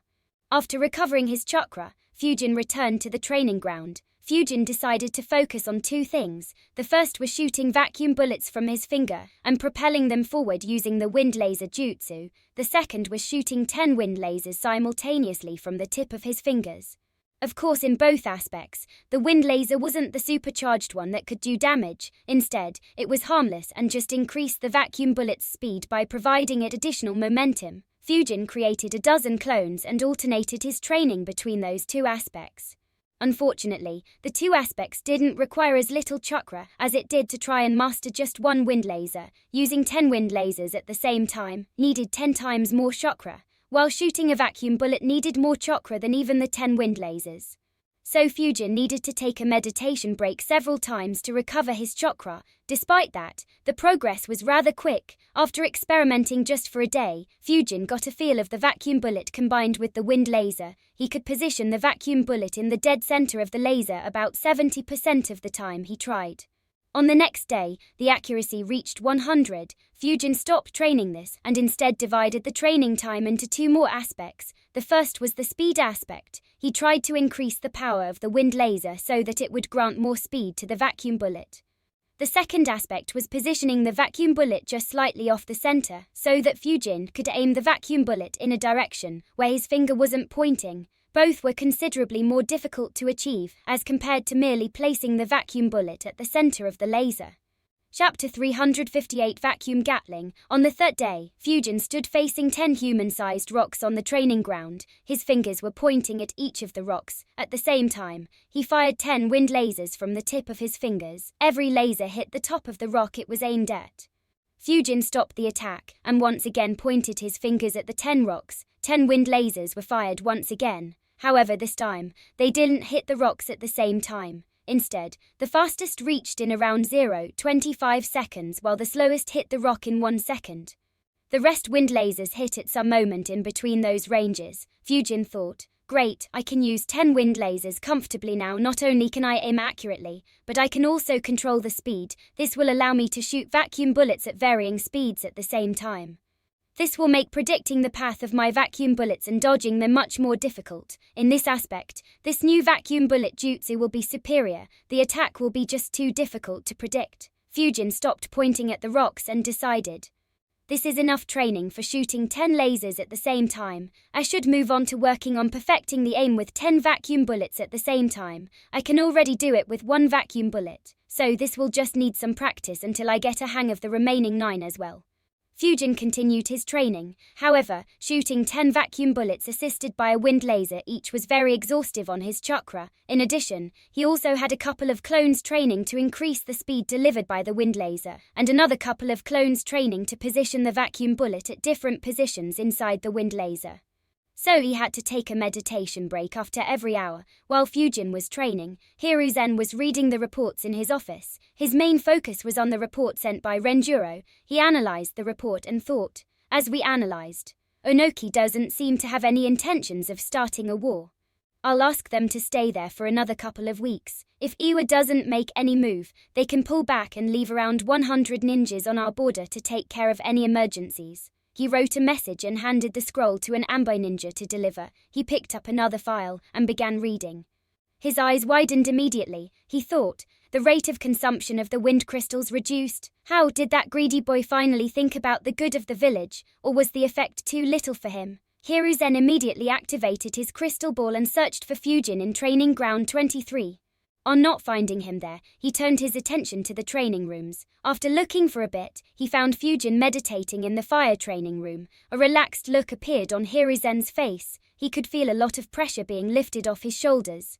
It almost looked like he became younger by a few years. He sighed in relief and thought, his rate of absorbing energy from fire crystals is just a fraction when compared with the wind crystals. If he doesn't decide to switch back to wind crystals, I can finally rest easy. Had Hiruzen been an emotional person, he might have cried tears of joy. Fujin had given him quite a headache, and he had to make a lot of efforts to ensure that Konoha didn't run out of wind crystals. However, his confidence in his ability to do that was waning every day Fujin visited the wind training rooms. Despite the good news, Hiruzen couldn't help but pray, I hope his speed of absorbing energy from fire crystals doesn't increase like what happened with the wind crystals. 2 days later, Fujin was sitting with his back against a tree while breathing heavily. He muttered, I need to find who made this soldier pill, and I need to ask that person to make a better one. Despite being so good, it still isn't sufficient for training non-stop. Needing to take a break after just 50 minutes is rather annoying regardless. A smile appeared on Fujin's face. He muttered, I have mastered shooting vacuum bullets from my fingers. That Iwa army will be decimated if they face off against me right now. Fujin looked around him. There were hundreds of rocks and walls that he had raised from the ground using earth release. Every single one of them was riddled with holes. Several trees for hundreds of meters had suffered the same fate. If someone was to walk onto that training ground, they would wonder what exactly was happening there, Fujin thought. Though this jutsu is considered mastered, there is still a lot of scope for improvement. I have increased their speed to just above half the speed of the vacuum bullets I shoot from my mouth. This makes this my fastest attack behind vacuum cannon and vacuum bullets, but I can still increase this speed further. And I still need to keep working on the multi-directional variant by adjusting the position of the vacuum bullet, and I also need to work on firing multiple rounds in quick succession. Fujin analyzed for a few minutes and decided, I was planning to move on to my other ideas. But I'll spend another 5 days when I eat the third soldier pill to improve this jutsu and master the multi-directional variant. After that, the improvement will become very slow. It will improve as I use them, and I can spend additional time on this after I retire. In the week until then, I will begin practicing the forms of my next idea for vacuum jutsu. Still, just like Wind Laser Jutsu, this one can also be said to be quite different. I should give it another name. What should I give? Fujin thought for a few seconds before deciding. I will just call it Vacuum Gatling Jutsu, as I fire multiple bullets at the same time, and I intend on improving it further to fire several rounds within a second. That should make the jutsu similar to the Gatling gun from my previous world. Yeah, I'll go with that. No point in thinking much about it. Fujin wasn't very concerned with the names of his jutsus. He just thought of a basic one and stopped thinking about it. After meditating and recovering his chakra, Fujin continued his training. He stopped when just 2 hours were left for the effect of the pills to end and began moving back to his home. En route, he couldn't help but sigh and think. The 4-symbol seal is still not mastered, and the constant influx of memories from those clones gives me such an intense headache. Processing a year's worth of memories in just 5 days repeatedly is a tough job. Especially when I am also training ninjutsu. Fujin sighed again and muttered, "Oh well, I am almost done. I am very close now. My clones have succeeded in creating all parts of this seal. It's just that no one managed to make the entire seal by himself. Probably 2 more days of this torture, and I will have this seal down. 3 at max if my luck is bad." Exhausted, Fujin took a couple of days off once again. During this time, he visited Isamu in Konoha's hospital to get his body checked and to heal any hidden injuries and eliminate the accumulated trauma. It helped Fujin in relieving the stress on his body and, to an extent, his mind. After resting for a couple of days, Fujin returned to training once again. After completing the morning workout ritual and getting some rest, Fujin decided to work on adding more jutsus to his arsenal. Fujin thought, this idea could be fun. Though Vacuum Gatling Jutsu will be devastating, it'll be a shame if I have to expose it against normal Junins. This jutsu can make their preparations useless while keeping my Vacuum Gatling to catch any rank East ninja off guard. Even if I'm not able to kill them, causing them a serious injury should be sufficient to force these villages to back off. Fujin raised his right hand and extended his index and middle finger towards the sky. His eyes focused on the 2 fingers as wind chakra began concentrating on the 2 fingers. A 15-centimeter long vacuum core began forming on top of his 2 fingers. In a few seconds, the core took the form of a blade. It was soon enveloped by winds. Fujin didn't move his fingers. Despite that, under his control, the blade flew towards a rock and cleanly sliced it into 2.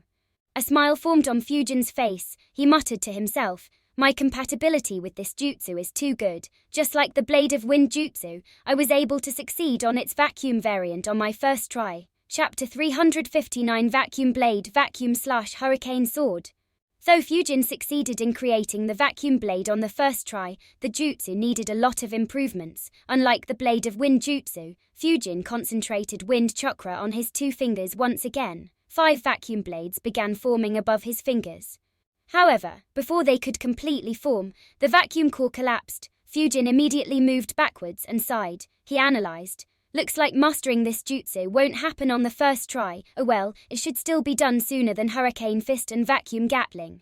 I just need to increase the amount of blades I can create and be able to control them like I can control the Blade of Wind jutsu. Though this jutsu will be much slower than the Vacuum Bullet and Vacuum Gatling, it is far superior in maneuverability. That is why the Awa ninjas, who could easily dodge my vacuum bullets, weren't able to dodge the blades of wind at a close range. Unfortunately, Blade of Wind jutsu could be defended against with the Iron Skin jutsu. The vacuum blade won't have that weakness. Fujin began his training.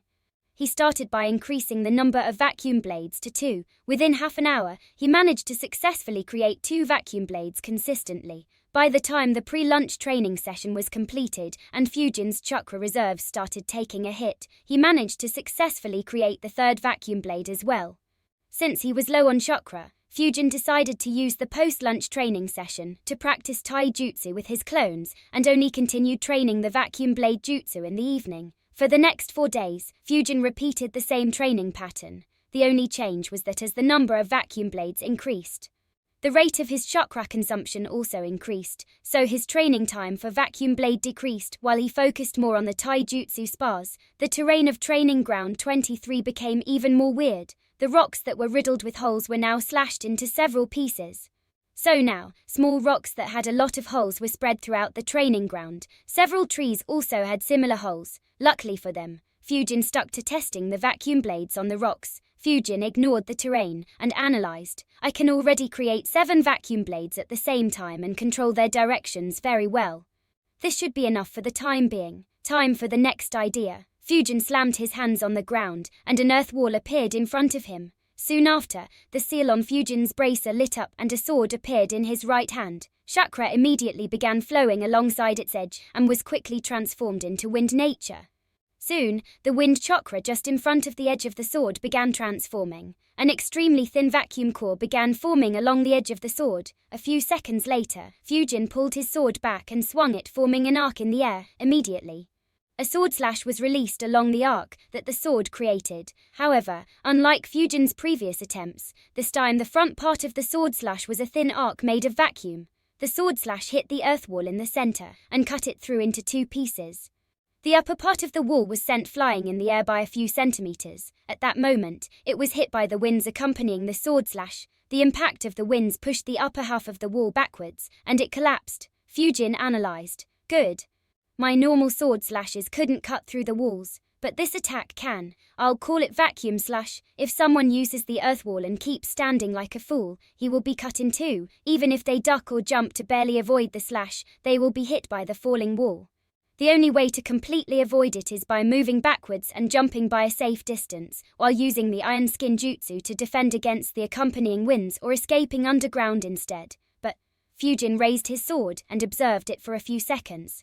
He wondered. I remember that the way Danzo used the wind vacuum technique with his sword was different. He blew winds on his sword, which hovered around the sword, making it very sharp. But was that technique a vacuum jutsu or just normal sharp winds? Fujin thought for some time before giving up. He thought, I barely even remember how it looked. I don't recall if any theory behind it was stated. Regardless, continuously maintaining vacuum cores around my sword doesn't seem feasible. Though I don't need to maintain vacuum cores. After all, I don't need to blow wind on my sword to create it.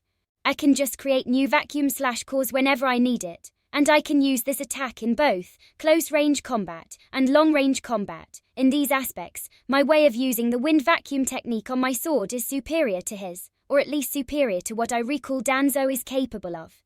That said, this isn't the max I can do. Though I couldn't add the vacuum waves to my hurricane fist, I should be able to use them with my sword. Fujin was about to pour his chakra into his sword and try it, but suddenly stopped. He thought, never mind.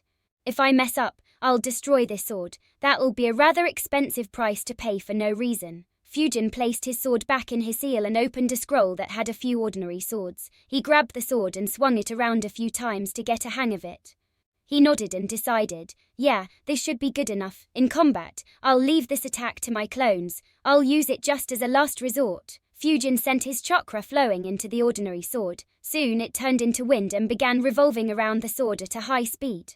Unlike his arm, Fujin didn't bother putting a protective chakra cover that spun in the opposite direction on the sword. He didn't particularly care if the sword was damaged. Soon 3 vacuum waves began forming just outside the hurricane. In a couple of seconds, they began revolving around the sword at a high speed as well. Fujin observed his sword and thought, it looks completely like a mini hurricane consisting of thousands of sharp blades moving at a speed. I wonder if I can make a full-scale version of this. A massive hurricane full of sharp winds and maybe a dozen vacuum waves spinning at a high speed.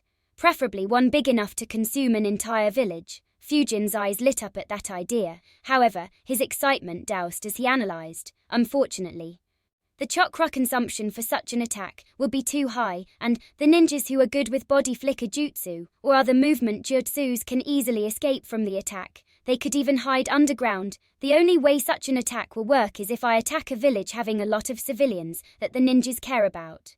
Not too useful. Oh well, I'll develop a medium-sized one later to see if I can think of better applications for the same. For now, Fujin pulled his right arm back and jabbed forward with his sword. The mini hurricane was launched forward. As it traveled, its size grew. It hit the remaining part of the wall. The hurricane was stopped momentarily until the vacuum waves hit the wall and pierced through it, carving a path out for the hurricane. The hurricane broke through the wall and carried some debris in it as it continued moving forward, tearing apart everything in its way and creating a new path in the training ground. As it moved, several wind blades were launched from the hurricane into the surroundings, cutting even more trees. It finally lost its power after traveling for around 60 meters.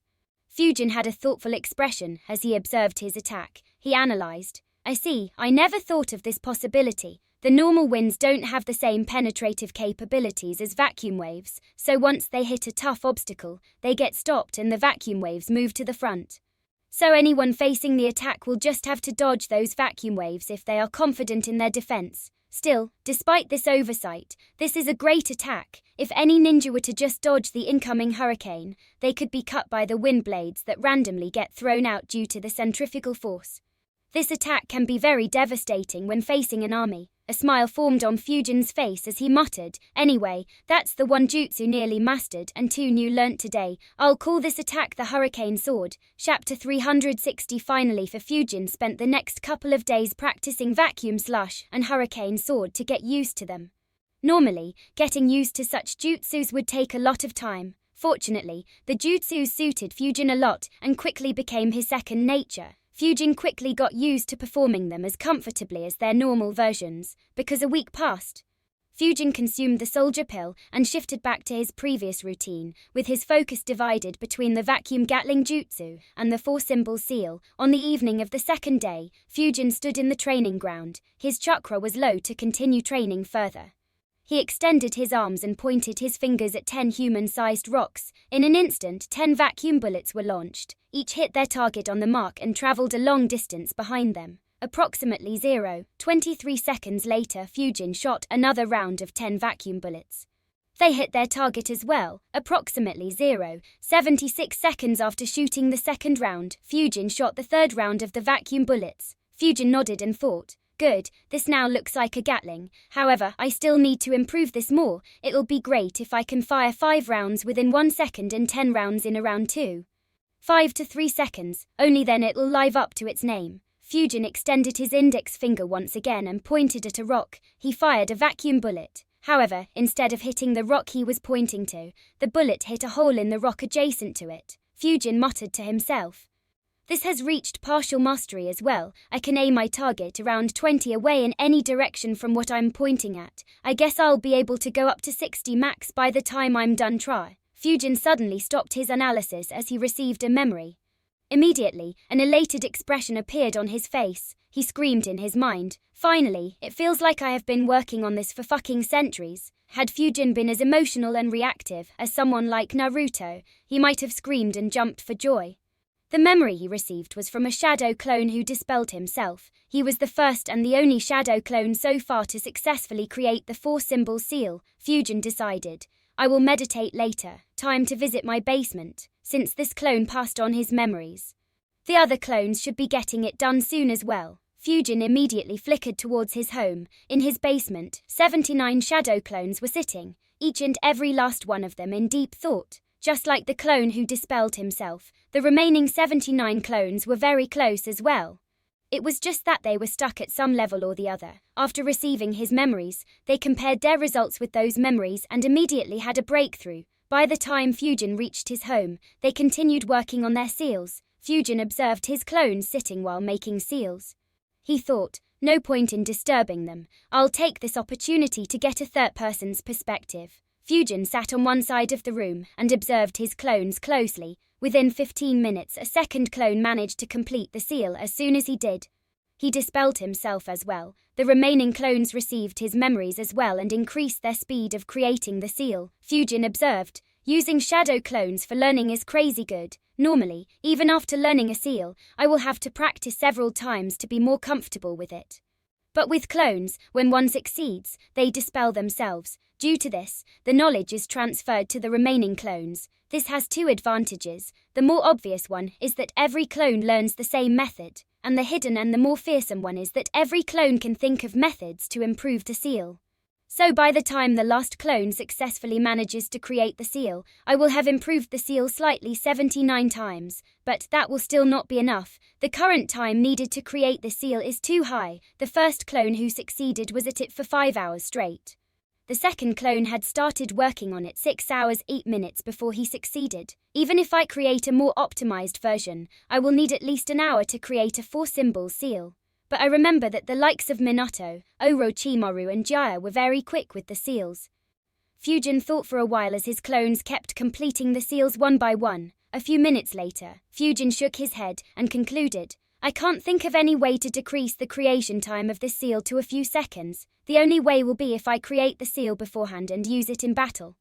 But how do I do that? Fujin analyzed, but once again, he couldn't come up with any solution. He sighed and decided, I will ask Hiruzen. Though I could come up with a way eventually, it will take a lot of time. The wait has no benefits. Though Fujin didn't ask Hiruzen for help in increasing the speed of his vacuum gatling. That was because he was creating a new jutsu. Creating a dependency on Hiruzen for matters he could resolve could be detrimental to him in the future, but the matter with Fuin Jutsu was different. It could be applied to all seals, and Fujin wouldn't have to improve it. So he didn't mind asking Hiruzen. Fujin kept waiting in his room while observing his clones. In 2 hours, all 80 clones had successfully created the 4-symbol seal. On receiving the last clone's information, Fujin realized, not bad, I think I can create the seal within an hour already. Of course, that's still too slow. Fujin created a shadow clone who left his home and flickered towards the Hokage's building. Fujin's clone thought, it's kinda late. I hope the old fox is still in the office, otherwise I'll have to wait till tomorrow. He reached the building in a few seconds. Fortunately, the lights of his office were still on. Fujin's clone wasted no time in flickering to the office. Inside his office, Hiruzen was writing on a scroll. There were a couple of dozen more scrolls on his desk. Konoha's decision to withdraw the majority of their forces was conveyed to Takigonka, who immediately became worried. They tried making the Konoha ninjas stay, however, they didn't have anything to convince them. Iwa had left no clues in the Ito family's territory. So Taki refused to blame them openly. They had also been unsuccessful in curbing the rumors that were spreading. These 2 points caused dissatisfaction among Konoha leaders, so Hiruzen didn't intend to keep the army deployed for any longer. The only way Taki could make the Konoha ninjas stay was by issuing them all missions. Unfortunately, they didn't have that kind of budget to splurge money, so they couldn't stop Konoha from retreating. Hiruzen had concluded his negotiations with Takigonka. The scrolls he was writing on were for the noble families in the land of Waterfall that supported Konoha. He assured them of Konoha's support and stated that they were retreating because the chances of Iwa attacking were very low. Hiruzen also assured them that if Iwa attacked them, Konoha would send an even bigger army. Hiruzen had just started writing the second scroll when he heard a knock. He looked up to see Fujin's clone entering. A smile formed on his face. He said, Fujin, why are you here? Hiruzen had always been fond of Fujin. However, he had been more fond of him than ever for the last couple of weeks since Fujin stopped visiting the Wind training room. Fujin's clone wondered, why is he so happy to see me? Wait, does he know that I'm here to ask for help and he is so enthusiastic to help me? Yup, that must be it. Sai, we have such a benevolent cage. Fujin asked, Grandpa, are you done with your work? Hiruzen, who was in a happy mood a few seconds ago, suddenly became alert. He thought, I know that tone. He is here to ask me for something that would cost me a lot. He put up an exhausted expression and replied, Unfortunately, I had some extra work today. I will be busy here for another couple of hours. He thought, Sai, I thought I'd leave in 20 minutes. Now I'll have to keep waiting here for another couple of hours in case he tries to check where I am. Meanwhile, Fujin's clone wondered, Really, or is this old fox faking? He said, That's rough on you, Grandpa. I'm here because I need your help. I was hoping you'd come with me, but since you're busy, you can send a shadow clone with me. Hiruzen was speechless. He thought, despite being Hokage for so long and having helped so many young ninjas over decades, this is the first time someone directly asked me to send a clone to help him. Wait, he isn't even asking, he is directly giving me a choice.